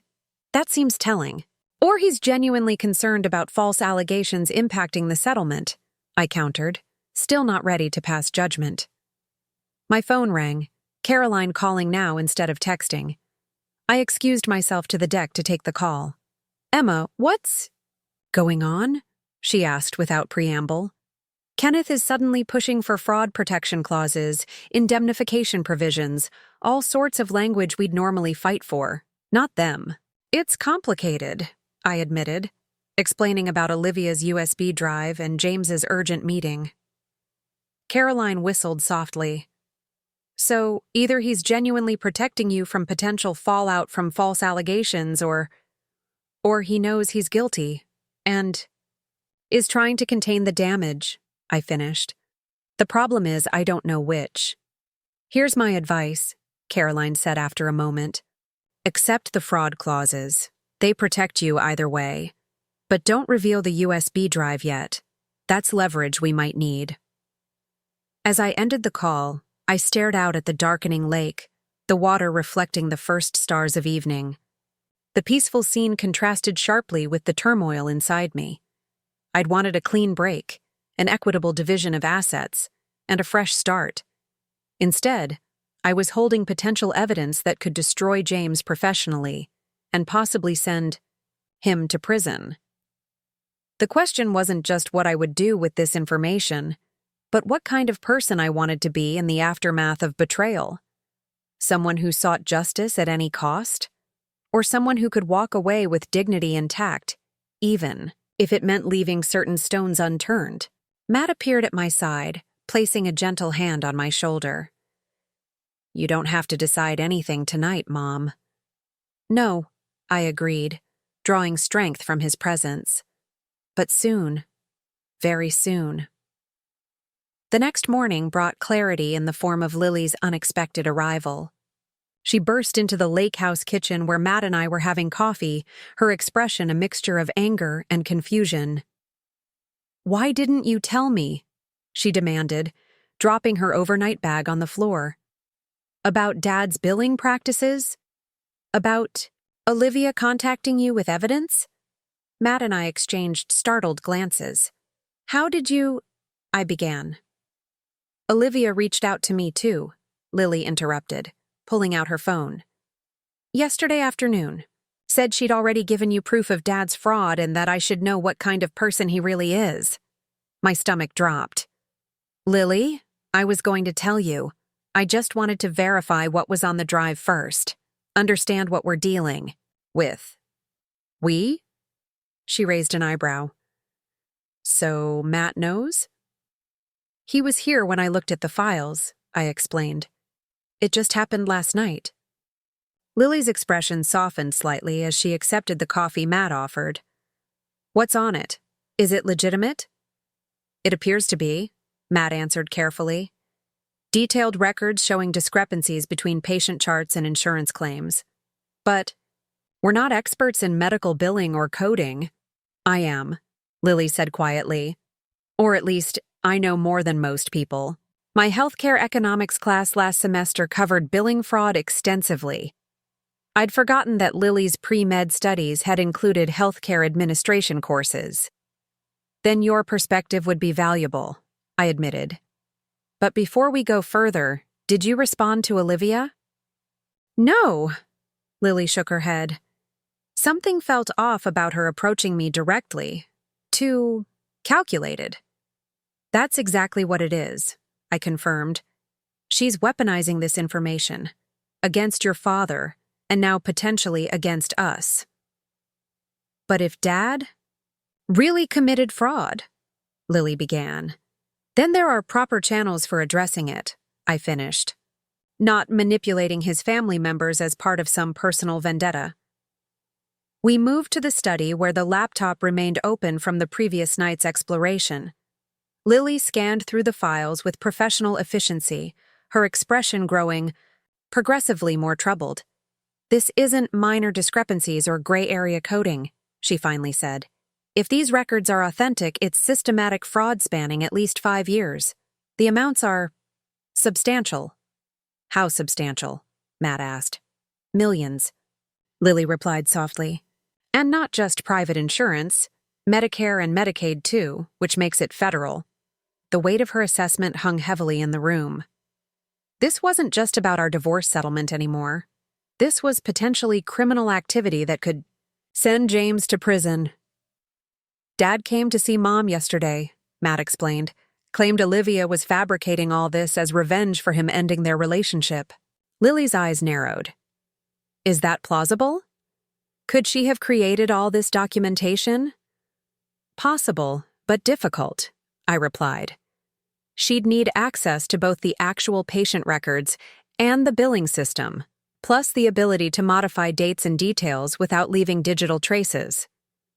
"Which brings us back to the crucial question," Matt said. "What do we do with this information?" My phone interrupted the discussion, a text from Caroline. "Settlement documents with fraud clauses ready for your review. Kenneth is pushing for a signature by the end of week. Unusual urgency." I showed Matt and Lily the message. "James is rushing the settlement now. The fraud clauses would protect my portion of assets even if the practice faces penalties." "So he knows he's vulnerable," Lily concluded, "whether because the allegations are true or because he's worried about the appearance of impropriety." "Either way," Matt added, "it's in your best interest to sign with those protections in place." I nodded slowly. "But what about the USB drive? What's my moral obligation here? If these allegations are true, actual patients were harmed. Financially, at least if not medically." Lily's expression turned thoughtful. "There's another aspect to consider. If Olivia was instructed to implement these fraudulent practices in her department and refused, her career could be at risk. She might be reaching out to us not just for revenge, but because she needs allies."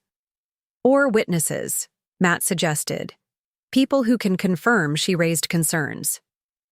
The complexity of the situation was overwhelming. My pending divorce, the well-being of my children, James's professional future, Olivia's motives, and potentially defrauded patients and insurers, all intersecting in ways I couldn't have imagined. Weeks ago, "I need to talk to Olivia again," I decided. "Directly, without James knowing. I want to understand her true motives before making any decisions." "I'm coming with you," Lily stated, not asking but declaring. "I don't think that's—" I began. "Non-negotiable," she interrupted firmly. "You need someone who understands medical billing to assess what she's saying." "And," she added with a slight smile, "I inherited your bullshit detector." Despite the gravity of the situation, I couldn't help smiling back. My children had grown into remarkable adults while I wasn't looking. Strong, principled, and fiercely loyal. "Fine," I conceded. "We'll both meet with her. Matt, are you joining this expedition?"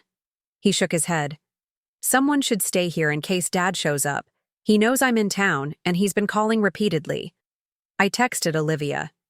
"Need to meet again. My daughter Lily will join us. Same location, 3 p.m. today." Her response was immediate. "I'll be there." The Art Institute Cafe was busier this afternoon, providing additional anonymity as Lily and I claimed the same corner table from my previous meeting. Olivia arrived looking more composed than before, though tension still radiated from her as she slid into the seat across from us. "Dr. Harrington," she acknowledged Lily formally. "Thank you for coming." "I'm not a doctor yet," Lily corrected. And I'm here to understand exactly what you're alleging about my father's practice. Olivia's gaze shifted between us. I've provided the evidence. I assume you've reviewed it? We have, I confirmed. What we don't understand is your motivation. Why bring this to us instead of proper authorities? I told you before, whistleblowers in healthcare rarely work again, she replied. And I thought you deserved to know. That's not the full story, Lily challenged, her tone professional but firm. The records you provided go back 5 years. You've only worked with my father for, 2 years? Olivia's composure faltered slightly. I accessed historical records when I became suspicious of current practices. Why? Lily pressed. What prompted that suspicion specifically? Olivia hesitated, then seemed to reach a decision. 3 months ago, I was asked to approve billing for research procedures that never happened. When I questioned it, James, your father, explained it was standard practice to maximize reimbursement for actual work performed. And you refused. I prompted. I did, she confirmed. Which is when he threatened my career advancement, saying the department head position could easily go to someone more flexible. Something in her story rang true, but pieces were still missing. Then you began investigating past billing practices? Yes. And found the pattern. She nodded. At first, I thought it was just James. Then I discovered his partners were involved, too. It's systematic throughout the practice. Lily leaned forward. These billing discrepancies, are they limited to specific procedures or insurance types? Primarily joint replacements and reconstructions, Olivia explained. Procedures with high reimbursement rates where additional components or complexity, codes can be added without obvious documentation issues. The technical discussion continued, with Lily asking increasingly specific questions about coding practices and documentation patterns. I watched Olivia carefully as she answered, noting how her responses became more detailed and confident when discussing technical aspects. One last question, Lily said finally. When did you discover my father was married? The abrupt change of topic caught Olivia off guard. I always knew he was married, she admitted after a pause. He told me you were separated, living separate lives while maintaining appearances. And you believe that? I asked, unable to keep the edge from my voice. I wanted to, she replied simply, but I started having doubts when he never introduced me to anyone in his personal life. Then at the lake house, seeing your family photos, children's belongings, I realized I'd been lied to as well. So this is about revenge, Lily concluded. For his personal deception as much as professional threats. It's about truth, Olivia countered. On all fronts. Yes, I'm angry about being misled personally, but that doesn't make the billing fraud any less real or significant. I exchanged glances with Lily, who gave an almost imperceptible nod. Whatever Olivia's motivations, the technical details she provided aligned with the documentation. What exactly do you want from us? I asked directly. Nothing specific, Olivia replied. I'm leaving Chicago next week. I've accepted a position in Boston, far from your ex-husband's influence. What you do with the information is your choice.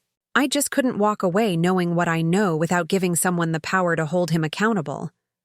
As she stood to leave, she hesitated. For what it's worth, I am sorry about my role in all this.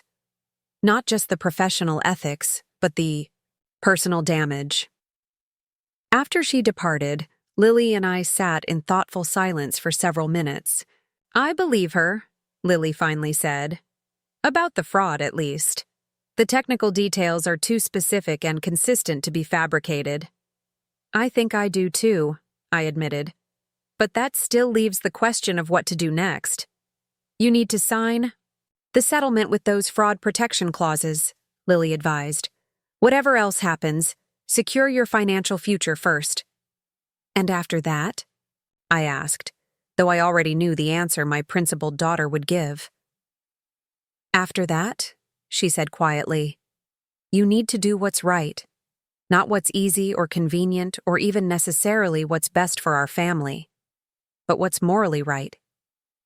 My phone buzzed. A text from Caroline. James requesting a meeting with both attorneys tomorrow morning.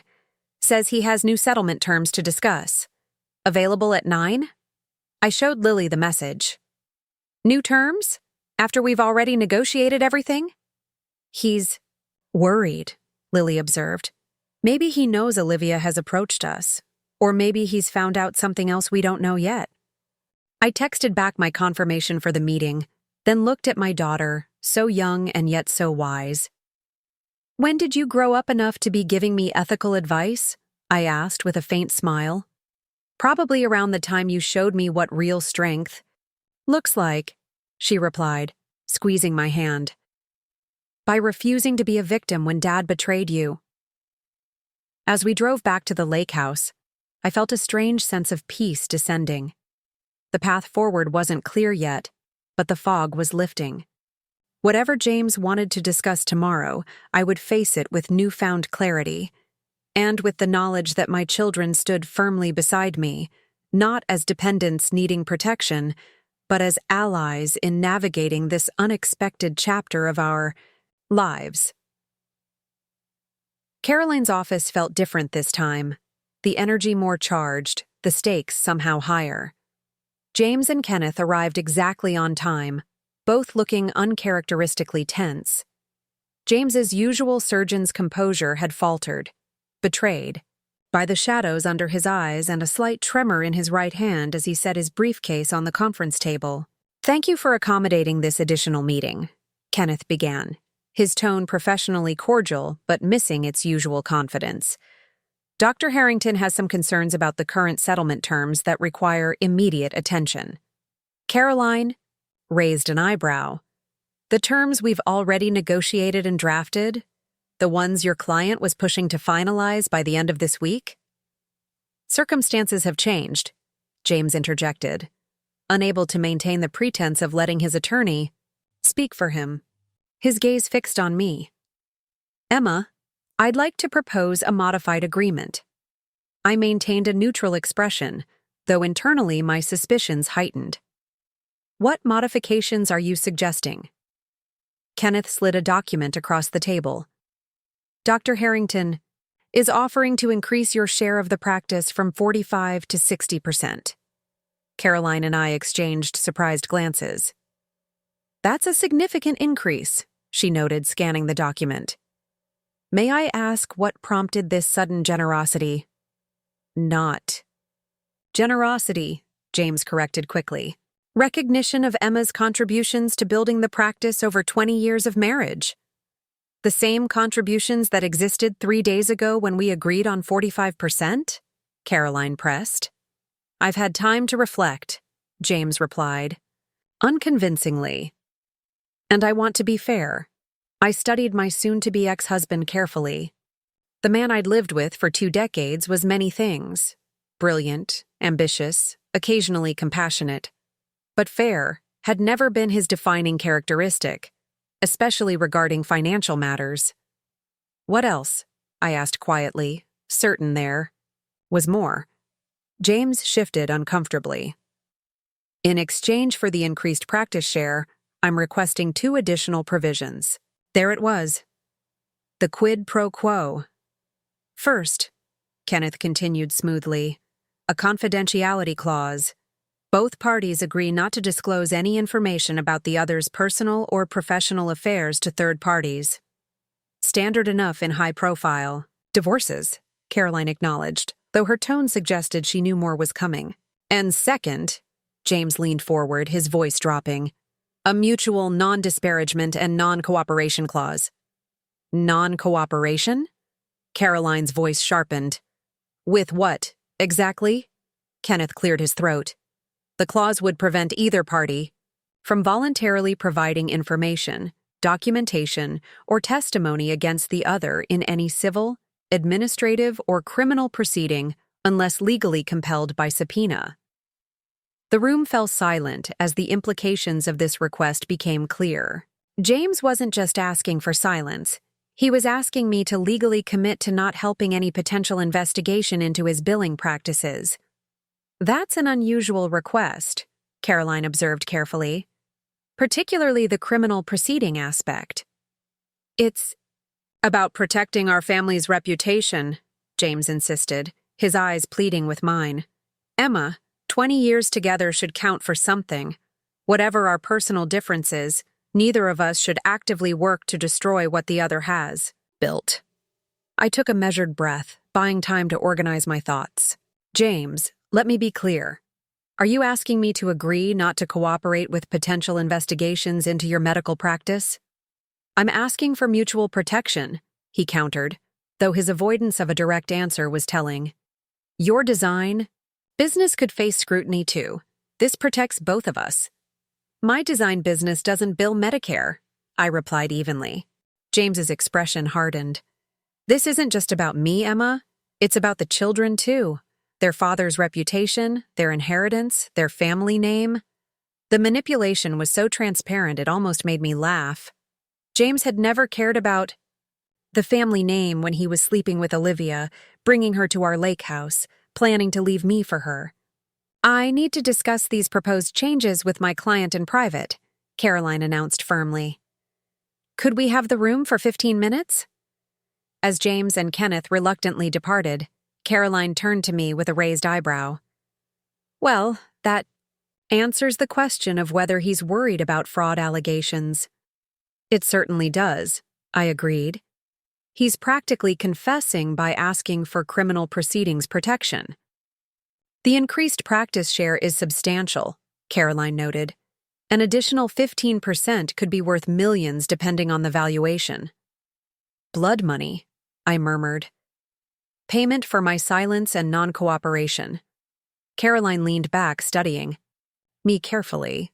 From a strictly financial perspective, it's an excellent offer. From an ethical perspective, it's reprehensible, I finished. He's asking me to help him avoid accountability for defrauding patients and insurance companies, including government programs, Caroline added. Medicare fraud isn't a minor offense. I stood, moving to the window overlooking the Chicago skyline. The city stretched below, millions of lives intersecting in complex ways.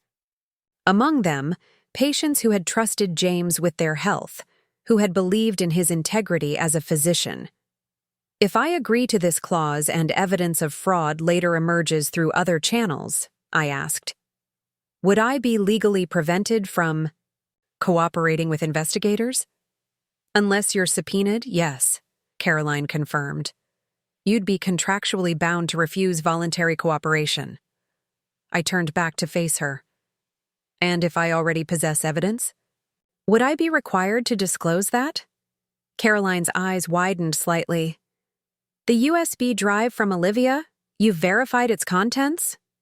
Lily reviewed it yesterday. She believes the fraud documentation is legitimate. That complicates things significantly, Caroline admitted. If you already possess evidence of potentially criminal activity, signing an agreement not to disclose it could potentially make you an accessory after the fact. The weight of this revelation settled heavily between us. My decision was no longer just about a divorce settlement. It had broader legal and ethical implications. What would you advise? I asked finally. Caroline considered carefully before responding. Legally, I can't advise you to withhold evidence of a crime. Personally, she hesitated. This is ultimately about what you can live with, Emma, the person you want to be moving forward. A knock at the door signaled James and Kenneth's return. As they re-entered, I noted James's expectant expression. He believed I would take the deal. The financial incentive was so substantial that he couldn't imagine I would refuse. We've discussed your proposal, Caroline began once everyone was seated. And? Kenneth prompted when she paused. I leaned forward, addressing James directly. I'm declining the modified agreement. We'll proceed with the original settlement terms. 45% of the practice, with the fraud protection clauses already included. James's face flushed with anger and disbelief. You're turning down an additional 15%. That's millions of dollars, Emma. I'm turning down hush money, I corrected him calmly, and a legal obligation to obstruct justice if it ever becomes necessary. This is absurd, he sputtered. You're cutting off your nose to spite your face. Think about your future, your financial security. I am thinking about my future, I assured him, just not exclusively in financial terms. Kenneth placed a restraining hand on James's arm. Perhaps we should take a brief recess to consider alternatives. There are no alternatives, I stated firmly. I'm not signing any agreement with a non-cooperation clause regarding criminal proceedings. That's non-negotiable. James's expression transformed from anger to calculation. She knows something, he said to Kenneth, though his eyes remained fixed on me. Olivia got to her already. This meeting is over, Caroline declared, standing. We'll proceed with the original settlement as previously agreed. If you'd like to propose other modifications that don't involve potential obstruction of justice, we're happy to consider them. As they gathered their materials to leave, James lingered behind, waiting until Kenneth had stepped into the hallway. Whatever Olivia told you, it's not what you think, he said quietly, his tone almost pleading. The billing practices she's questioning are industry standard, gray areas, not black and white. Then you have nothing to worry about, I replied.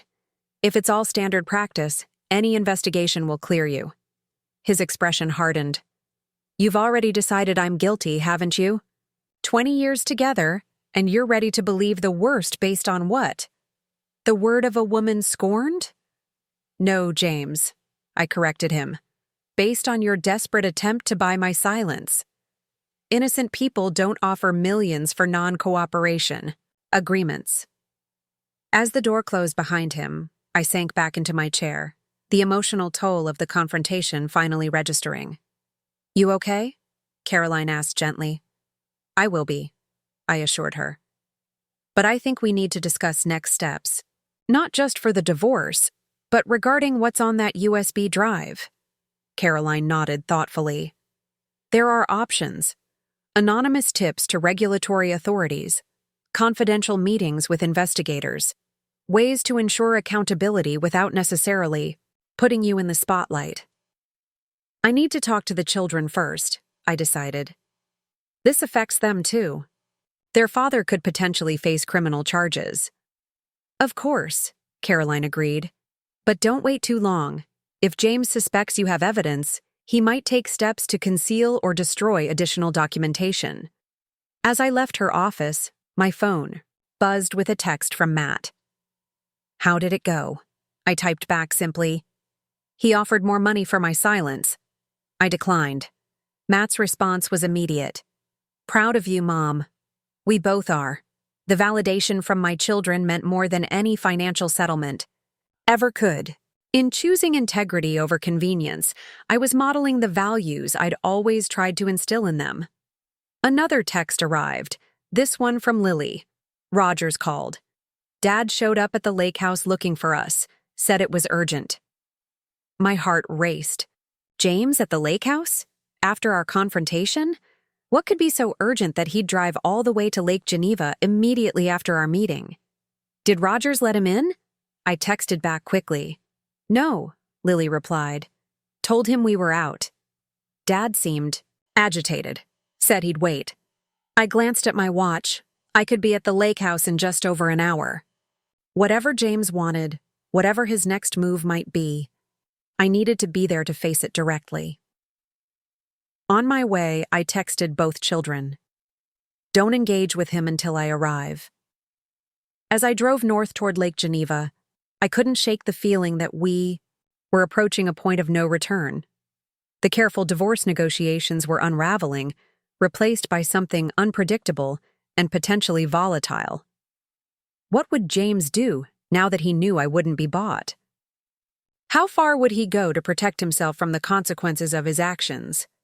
The answers awaited me at the lake house, the property I'd secured first, never imagining it would become the final battleground in a war I hadn't chosen but was now committed to winning. Dark clouds gathered on the horizon as I drove toward Lake Geneva, an appropriate backdrop for the confrontation awaiting me. I'd called both Matt and Lily during the drive, instructing them to remain inside the house with Rogers, our loyal family driver who had apparently appointed himself their protector. "Dad's still here," Matt had reported, "sitting on the dock, refusing to leave until he speaks with you." "Has he said what he wants?" I'd asked, pushing the speed limit on the interstate. "Just that it's urgent family business that can't wait," Lily had added. "He seems different, Mom. Not angry exactly, more desperate." Desperation made people unpredictable, and James, for all his flaws, had always been meticulously predictable. Until now. As I turned onto the private road leading to the lake house, raindrops began to spatter against the windshield. By the time I pulled into the circular driveway, the light shower had intensified into a steady downpour, nature providing its own dramatic soundtrack to the scene. James's BMW was parked haphazardly near the garage, unusual for a man who typically positioned his vehicle with surgical precision. Through the curtain of rain, I could see his silhouette on the dock, seemingly oblivious to the weather. Matt opened the front door before I could reach it. "He's been out there for over an hour," he said, drawing me inside. "Won't come in, won't leave." Lily joined us in the foyer, her expression tense. "What happened at the meeting, Mom? What made him drive straight here?" I quickly explained James's proposed non-cooperation clause and my refusal to sign it. "He knows I have evidence of billing fraud, or at least, he strongly suspects it." "So what's he doing here?" Matt wondered, peering through the window at his father's rain-soaked figure. "If you've already refused his offer, what does he think he'll accomplish?" "I don't know," I admitted, "but I'm going to find out." "You're not going out there alone," Lily protested. "Yes, I am," I countered firmly. "This is between your father and me. I need you both to stay inside." After grabbing an umbrella from the stand, I stepped onto the covered porch. The rain hammered against the roof, creating a percussive backdrop as I made my way down the path to the dock.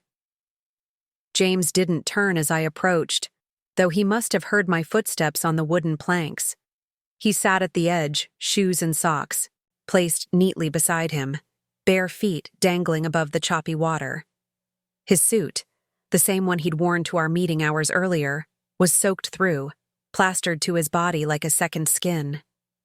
"You'll catch pneumonia," I said by way of greeting, holding the umbrella over both of us. He laughed hollowly. "Professional hazard. I've treated enough pneumonia to recognize the symptoms." I remained standing, maintaining some distance. "The children said you needed to speak with me urgently." "Children?" he repeated, still staring out at the rain-lashed lake. "They're hardly children anymore, are they? Matt's starting his career. Lily's headed to medical school. When did they grow up, Emma?" I feel like I missed it somehow. The wistful tone caught me off guard. This wasn't the confrontation I'd expected. "You were building your practice," I replied carefully. "That was your priority." "Was it worth it?" he asked, finally turning to look at me. His eyes were red-rimmed, whether from emotion or rain, I couldn't tell. Trading their childhood for professional success? I didn't answer directly. "James, why are you here? What do you want?" He sighed heavily, running a hand through his wet hair. "I came to make one last appeal, not about the settlement or the non-cooperation clause. You've made your position clear on those." "Then what?" "I want to know what you're planning to do with the information Olivia gave you." So he definitely knew about the USB drive. I considered denying it but decided on honesty instead. "I haven't decided yet." "You have options," he said, his voice taking on an intensity that reminded me of his surgical focus. "Options that don't involve destroying our family completely." "Our family?" I repeated incredulously. "You shattered that when you started your affair, James, long before any fraud allegations." "I know," he admitted, surprising me again. "And I'll regret that until the day I die. But this He gestured vaguely, encompassing the fraud situation. This isn't just about me. It's about Matt and Lily, too. About their future, their name, their father. Don't, I warned. Don't use our children as emotional leverage. It's not leverage, it's reality, he insisted. If you turn over that evidence, if there's an investigation, a trial, possible criminal charges, have you thought about what that does to them? To their careers, their standing in the community? I had thought about it, of course. Endlessly. But I wasn't going to let him manipulate me through parental guilt. Our children are adults with strong moral compasses, I replied evenly. They understand that actions have consequences, even for their father. James stood suddenly, turning to face me fully. You've turned them against me, he accused, anger finally breaking through his controlled facade. Poison them with your righteousness. They've seen the evidence, James. They drew their own conclusions. This revelation seemed to stagger him. You showed them the files? My own children? They deserve to know what was happening, I maintained. No more secrets. No more lies. He stepped closer, rain dripping from his chin as he moved beyond the protection of my umbrella. What do you want, Emma? Really? Is this about justice, or is it revenge for the affair? The question hung between us, carried on by the wind and rain. Was there truth in his accusation? Was I motivated, even subconsciously, by a desire to punish him for his betrayal? This isn't about us, I said finally. It's about the patients who were defrauded, the system that was manipulated. It's about right and wrong, James. There are shades of gray in every system, he argued. Billing codes that can be interpreted in different ways, procedures that fall into multiple categories. According to Lily, what's documented goes well beyond gray areas into deliberate fraud. He flinched at the mention of our daughter's assessment. Lily doesn't understand the complexities of medical billing. She's still a student. She understands ethics, I countered, and she recognizes patterns of deliberate deception when she sees them. James ran both hands over his face, wiping away rain or perhaps tears. What happens now? He asked, his voice suddenly tired. What's your next move? I hadn't fully decided until that moment, standing on the dock in the rain, facing the man who had been my partner for 20 years, the man who had betrayed me personally and, it seemed, betrayed his professional ethics as well. I'm meeting with investigators from the State Medical Board tomorrow, I said, the decision crystallizing as I spoke. I'll provide them with the evidence and let them determine next steps. He nodded slowly, as if he'd expected this answer all along. And us? The divorce? We'll finalize the settlement as originally agreed. 45% of the practice, with fraud protection clauses. The lake house remains mine. And if I go to prison? He asked quietly. If the practice collapses under investigation, the fraud protection ensures my settlement value regardless, I reminded him. I'll be fine financially. That's not what I meant, he said, looking up at me with an expression I couldn't quite decipher. If I lose everything, my practice, my freedom, my reputation, will you at least allow me some dignity with my children? Some relationship with them? The vulnerability in his question touched something in me I thought had hardened beyond reach. Despite everything, James was still Matt and Lily's father, still the man they had admired and loved their entire lives. That's not up to me, I told him honestly. That's between you and them. I won't stand in the way of whatever relationship they choose to have with you. Relief washed over his features. Thank you, he whispered. For that, at least. We stood, in silence for a moment, the rain creating a private world around us, isolating us from the house where our children watched anxiously from the windows. I did love you, Emma, James said finally. In my way. I know, I acknowledged. But your way wasn't enough. It never included respect or real partnership. He didn't deny it. Instead, he bent to retrieve his shoes and socks, not bothering to put them on. "I'll go now. Tell the children." He paused, struggling for words. "Tell them I'm sorry. For everything." "Tell them yourself," I suggested. "They're adults. They deserve that much from you." James hesitated, glancing toward the house where lights glowed warmly against the gathering dusk. Would they even speak to me?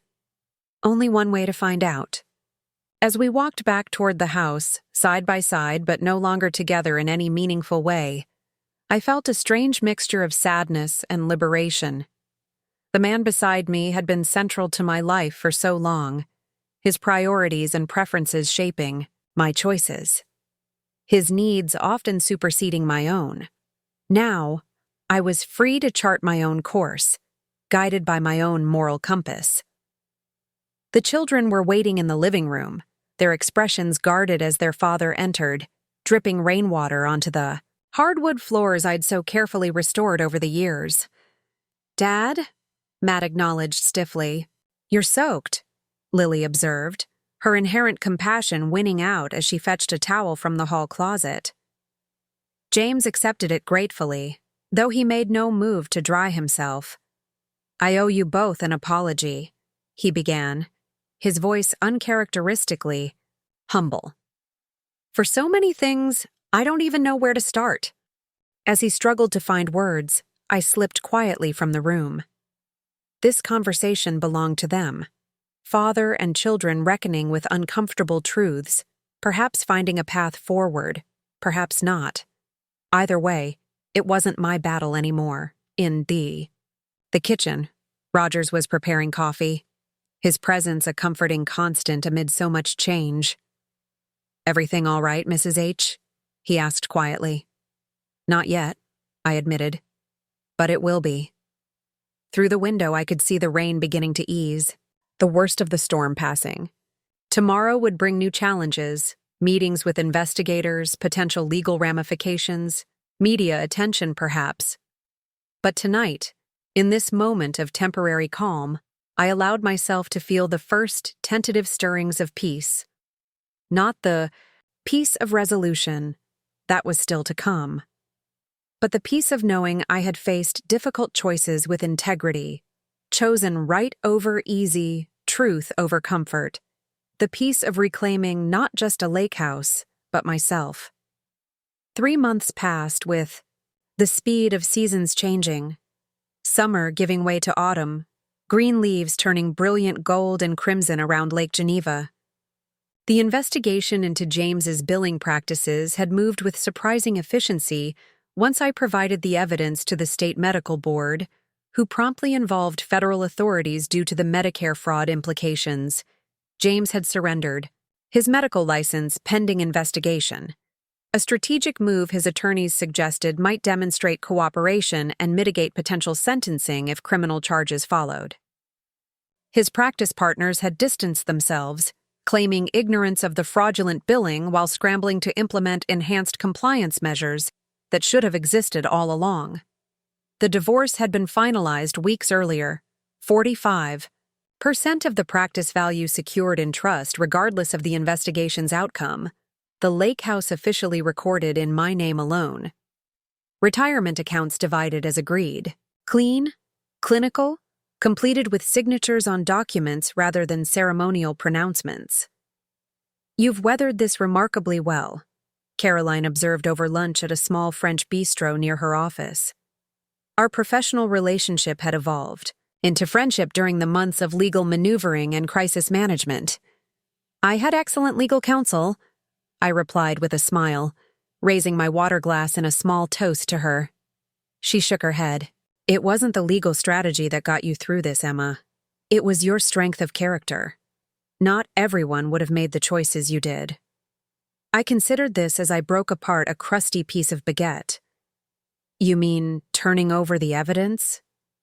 "That, certainly, but also refusing the increased settlement with the non-cooperation clause. Most clients would have taken the money and looked the other way." "It wasn't just about doing the right thing," I admitted. "It was about the example I was setting for Matt and Lily. About the person I wanted to be moving forward with. Caroline nodded thoughtfully. Speaking of moving forward, Harold Watson called my office yesterday. Wanted to confirm you're still planning to attend the Foundation Board's annual retreat next weekend. Absolutely, I confirmed. I've been working on proposals for the educational outreach program we discussed last month.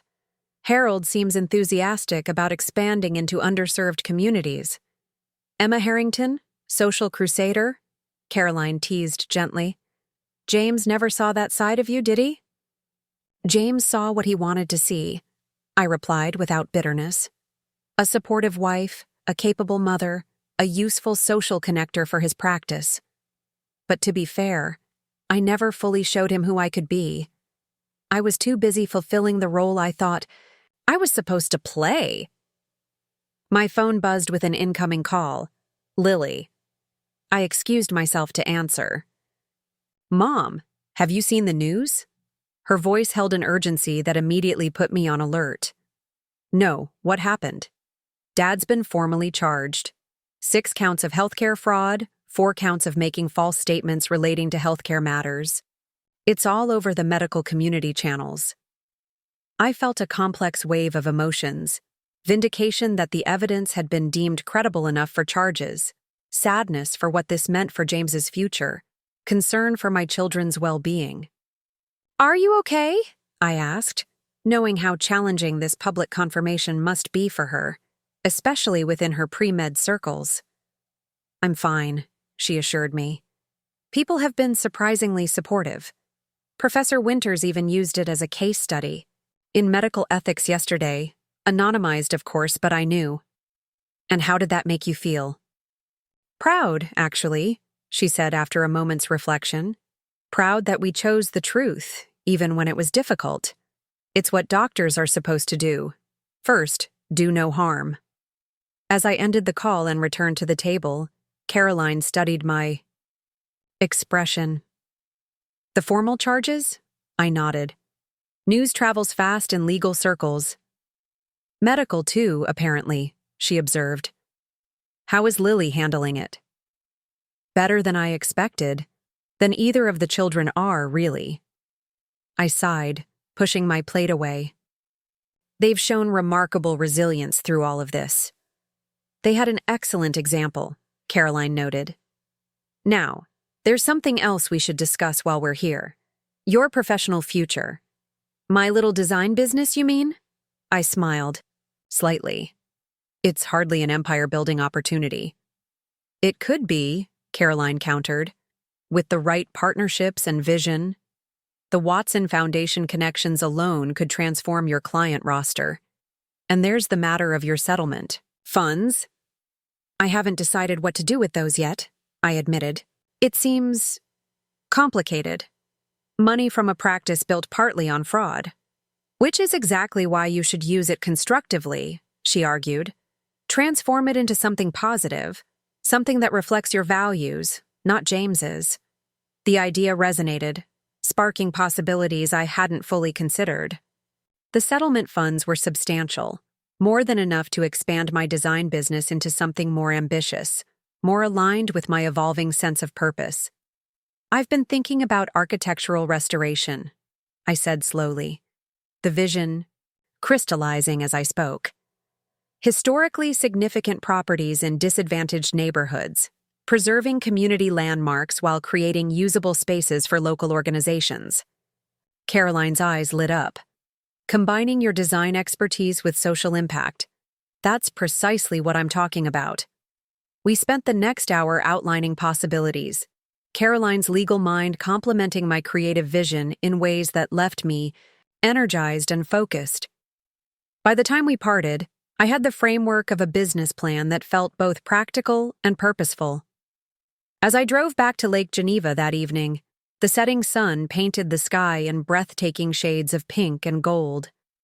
The beauty struck me with particular force, perhaps because I was finally present enough to truly see it, no longer distracted by maintaining appearances or navigating a failing marriage. The lake house came into view, not just a property I'd secured in the divorce, but a symbol of my reclamation. I'd spent the past months subtly reshaping it, removing traces of James while enhancing elements that reflected my own aesthetic sensibilities. New artwork on the walls, different furniture arrangements, colors that pleased my eye rather than conforming to the conservative palette James had preferred. Matt's car sat in the driveway, an unexpected surprise since he'd mentioned possibly staying in Chicago with friends this weekend. As I parked and gathered my things, he emerged from the house, hands thrust into his pockets in a posture that immediately signaled something was on his mind. "Hey," I greeted him, accepting his brief hug. "Didn't expect to see you until next week. Change of plans," he replied, helping me with my bags. "Dad called." My steps faltered slightly. "Oh, is everything okay?" Matt's expression was difficult to read as we entered the house. "As okay as can be expected, I guess." He wanted to talk about the charges and prepare us for what might happen next. In the kitchen, I set down my purse, studying my son carefully. That was considerate of him. "He's trying," Matt acknowledged, leaning against the counter. "In his own way. He asked about you, actually." This surprised me. Since finalizing the divorce, James and I had communicated exclusively through attorneys, even on matters concerning the children. What did he want to know? "How you were doing? If you seem happy?" Matt's lips quivered in a half-smile. "I told him you seemed more yourself than I could remember." The observation startled me with its accuracy. "That's perceptive." "It's true," he shrugged. "You've changed, Mom. Or maybe you've just become more who you always were beneath all the compromises." His insight, so adult, so genuine, warmed me deeply. "When did you get so wise?" "Probably around the time I watched my mother refuse millions of dollars to protect her integrity," he replied simply. "That tends to make an impression." We moved to the deck with glasses of wine, settling into the comfortable silence we'd always shared easily. The lake stretched before us, dark now except for moonlight rippling across its surface. "I've been offered a promotion," Matt said eventually. "Junior project manager. It would mean relocating to their Boston office." "Boston," I repeated, processing this unexpected news. "That's a significant move." He nodded, watching me carefully. "I wanted to make sure you'd be okay if I accepted. With everything that's happened this year." "You're worried about leaving me alone?" I realized, touched by his concern. "A little," he admitted. "It's been an intense few months." I reached over to squeeze his hand. "Matt, I'm more than okay. I'm rebuilding my life in ways that finally feel authentic. I have the lake house, the Watson Foundation Board, plans for expanding my business. You need to build your own life, not worry about mine." "You're sure?" "Absolutely sure," I confirmed. "Besides, Boston has some incredible historical architecture. Perfect for research trips when I launch my restoration business." His expression brightened. "You're really doing that? The architectural preservation concept you mentioned?" "Meeting with potential investors next month," I nodded. "Caroline's been connecting me with people who might be interested."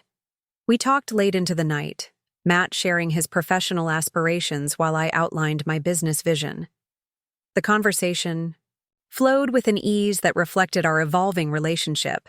No longer parent and child, but two adults sharing mutual respect and genuine interest in each other's lives. As he headed to bed, Matt paused in the doorway. "One more thing Dad mentioned. He's negotiating a plea deal, apparently. Will likely serve some time, but not the maximum." I nodded, unsurprised. James's attorneys would be working to minimize his exposure. "How do you feel about that?" Matt considered the question thoughtfully. "Conflicted. He deserves consequences for what he did, but he's still your father," I finished gently. "It's okay to hold both those truths at once." "Yeah," he agreed, looking relieved at my understanding. "Exactly that." After he'd gone upstairs, I remained on the deck, contemplating the moonlit lake and the journey of the past several months. From discovering James's betrayal to securing the lake house, from refusing his hush money to building a new professional identity, each step had required courage I hadn't known I possessed. My phone buzzed with a text from Caroline. Investor. Meeting confirmed for October 15th. They're very interested in your concept. I smiled, typing back, I'll be ready. Working on a presentation this weekend. As I prepared to head inside, I noticed a boat crossing the lake in the distance, its lights gliding smoothly across the dark water. Like that vessel navigating the night, I was charting a new course, uncertain, in some ways, but moving forward with purpose and determination. The future I was creating might not be the one I'd originally envisioned when I married James 20 years earlier, but it was proving to be something potentially more valuable, a life authentically my own. 1 year later, autumn had returned to Lake Geneva, painting the shoreline in fiery hues that reflected perfectly in the still water. I stood on the deck of the lake house, my lake house, watching guests arrive for what had become an annual tradition, the Harrington Family Foundation launch party. The caterers need approval on the hors d'oeuvre arrangement. Diane, my new assistant, appeared at my elbow with a tablet displaying photos of the elegantly prepared food. Perfect as is, I confirmed, smoothing the lapel of my tailored navy suit. Professional, but approachable, exactly the image I wanted to project as the foundation's founder and president. And the first grant recipients are all confirmed? Asked, though I already knew the answer. Diane was nothing if not thorough. All 5 community restoration projects represented, she nodded. Their displays are set up in the great room, and the presentation schedule is finalized. I thanked her, taking a moment to appreciate how far we'd come in 12 months. The Harrington Family Foundation, established with a significant portion of my divorce settlement, had quickly become a respected presence in the architectural preservation community. Our mission to restore historically significant buildings in underserved neighborhoods while creating functional community spaces had resonated with donors and community leaders alike. Mom! Lily's voice called from inside. The Watson Foundation delegation just arrived. I turned to see Harold Watson leading a small group toward the house, his distinguished silver hair and confident stride unmistakable even at a distance. As the Watson Foundation's newest board member, I'd spent the past year learning from Harold's decades of philanthropic experience. In turn, he'd become one of the Harrington Foundation's most enthusiastic supporters. Harold, I greeted him warmly. Thank you for coming. Wouldn't have missed it, he replied, kissing my cheek. The work you're doing is exactly what this region needs, preserving history while building community. He introduced his companions, potential donors and collaborators interested in our mission. I escorted them inside where the great room had been transformed into a showcase of our inaugural projects. A 19th-century library becoming a technology center in South Chicago. A former church converted to an arts education space in Milwaukee. A historic train station transformed into a community marketplace in Kenosha. Matt appeared at my side, looking polished in a charcoal suit that emphasized his resemblance to the younger version of his father. Before ambition had hardened James's features, the Boston crew just arrived, he murmured, including Director Sanderson from the National Trust. I raised an eyebrow, impressed. You didn't mention he was coming. Matt smiled proudly. Wanted to surprise you. He's very interested in our Milwaukee church project. Says it could be a model for similar adaptive reuse nationwide. Though Matt had indeed moved to Boston for his promotion, his involvement with the foundation had only deepened. He'd leveraged his project management expertise and East Coast connections to strengthen our national presence, making the foundation truly a family enterprise. Lily approached with the distinguished older woman in tow. Mom, meet Dr. Eleanor Richards from Northwestern Medical. She's interested in our healthcare facility preservation initiative. The next hour passed in a blur of introductions, conversations, and connections made. What had begun as a personal Reinvention following my divorce had evolved into something far more significant, a mission that combined my passion for architectural preservation with genuine community impact. As the formal presentation time approached, I stepped into the quiet of the study to collect my thoughts. The room had been the last to be renovated after the divorce. James's grandfather's masculine retreat transformed into a light-filled workspace that honored the original architecture while reflecting my own aesthetic. A soft knock at the door preceded Caroline's entrance. "Quite a gathering out there," she observed, closing the door behind her. "You've accomplished something remarkable in just a year." "With significant help from my attorney," I acknowledged with a smile. "And friend." She waved away the gratitude. "I made a few introductions. You built all this." She gestured to encompass not just the study but the foundation, the new life I'd created. "Did you see the guest list?" I asked, handing her the tablet with the attendance record. "Over 100 people are here to support community restoration projects. A year ago, I couldn't have imagined this." Caroline scrolled through the names, then paused, her expression turning cautious. "I see Olivia Coleman is here." I nodded. "I invited her." "That's unexpected." "She's the new head of research ethics at Boston Medical," I explained. "Matt connected us. She's done important work creating compliance protocols that actually protect patients." "Still," Caroline hesitated, "given her history with James, with your family—" "That's the past," I said simply. Her whistleblowing, however selfishly motivated initially, ultimately helped expose genuine fraud.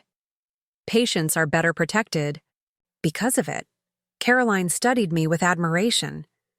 "Your capacity for seeing beyond personal grudges continues to impress me."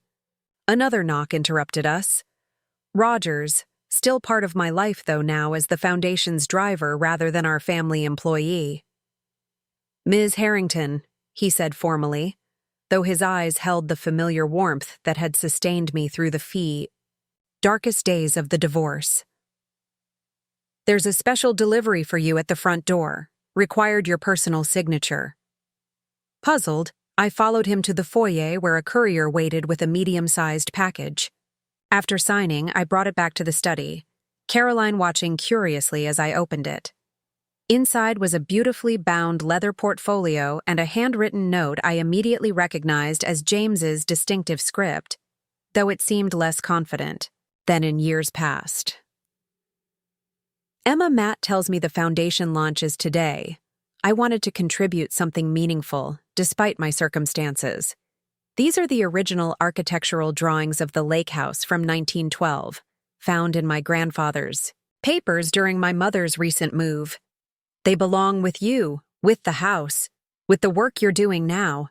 With respect and regret, James, I opened the portfolio to find meticulously preserved blueprints and renderings of the lake house in its original form, an architectural treasure that documented the property's historical significance.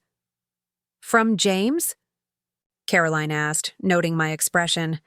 I nodded, showing her the note. "He's 8 months into his 3-year sentence, minimum security facility in Wisconsin." "The children visit him?" "Monthly," I confirmed.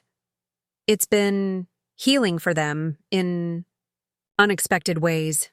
He's different there, more reflective, more present with them than he often was when he was physically present in their lives." "And you?" Caroline asked gently. "Any contact?" "This is the first," I admitted, carefully returning the drawings to their portfolio. "It seems appropriate somehow, connecting the house's past to its future." A chime sounded, signaling it was time for the formal presentation. I took a deep breath, centering myself for the public role I'd grown increasingly comfortable with. "Over the past year." "Ready?" Caroline asked. "More than ready," I assured her. As I stepped into the great room, now filled with guests seated for the presentation, I felt a profound sense of gratitude. The path that had brought me here had been painful at times, challenging always, but it had led to something authentic and meaningful. Matt and Lily stood near the podium, their proud smiles warming me as I took my place. Around the room, faces, both familiar and new, reflected anticipation and support. Harold Watson gave me an encouraging nod from the front row. Olivia sat quietly in the back, her presence a complex reminder of how unexpected events can reshape our lives in ultimately positive ways. Welcome to the inaugural grant ceremony of the Harrington Family Foundation, I began, my voice strong and clear. A little over a year ago, I found myself at a crossroads, personally and professionally. The audience quieted, drawn in by the personal note. What began as a crisis became an opportunity.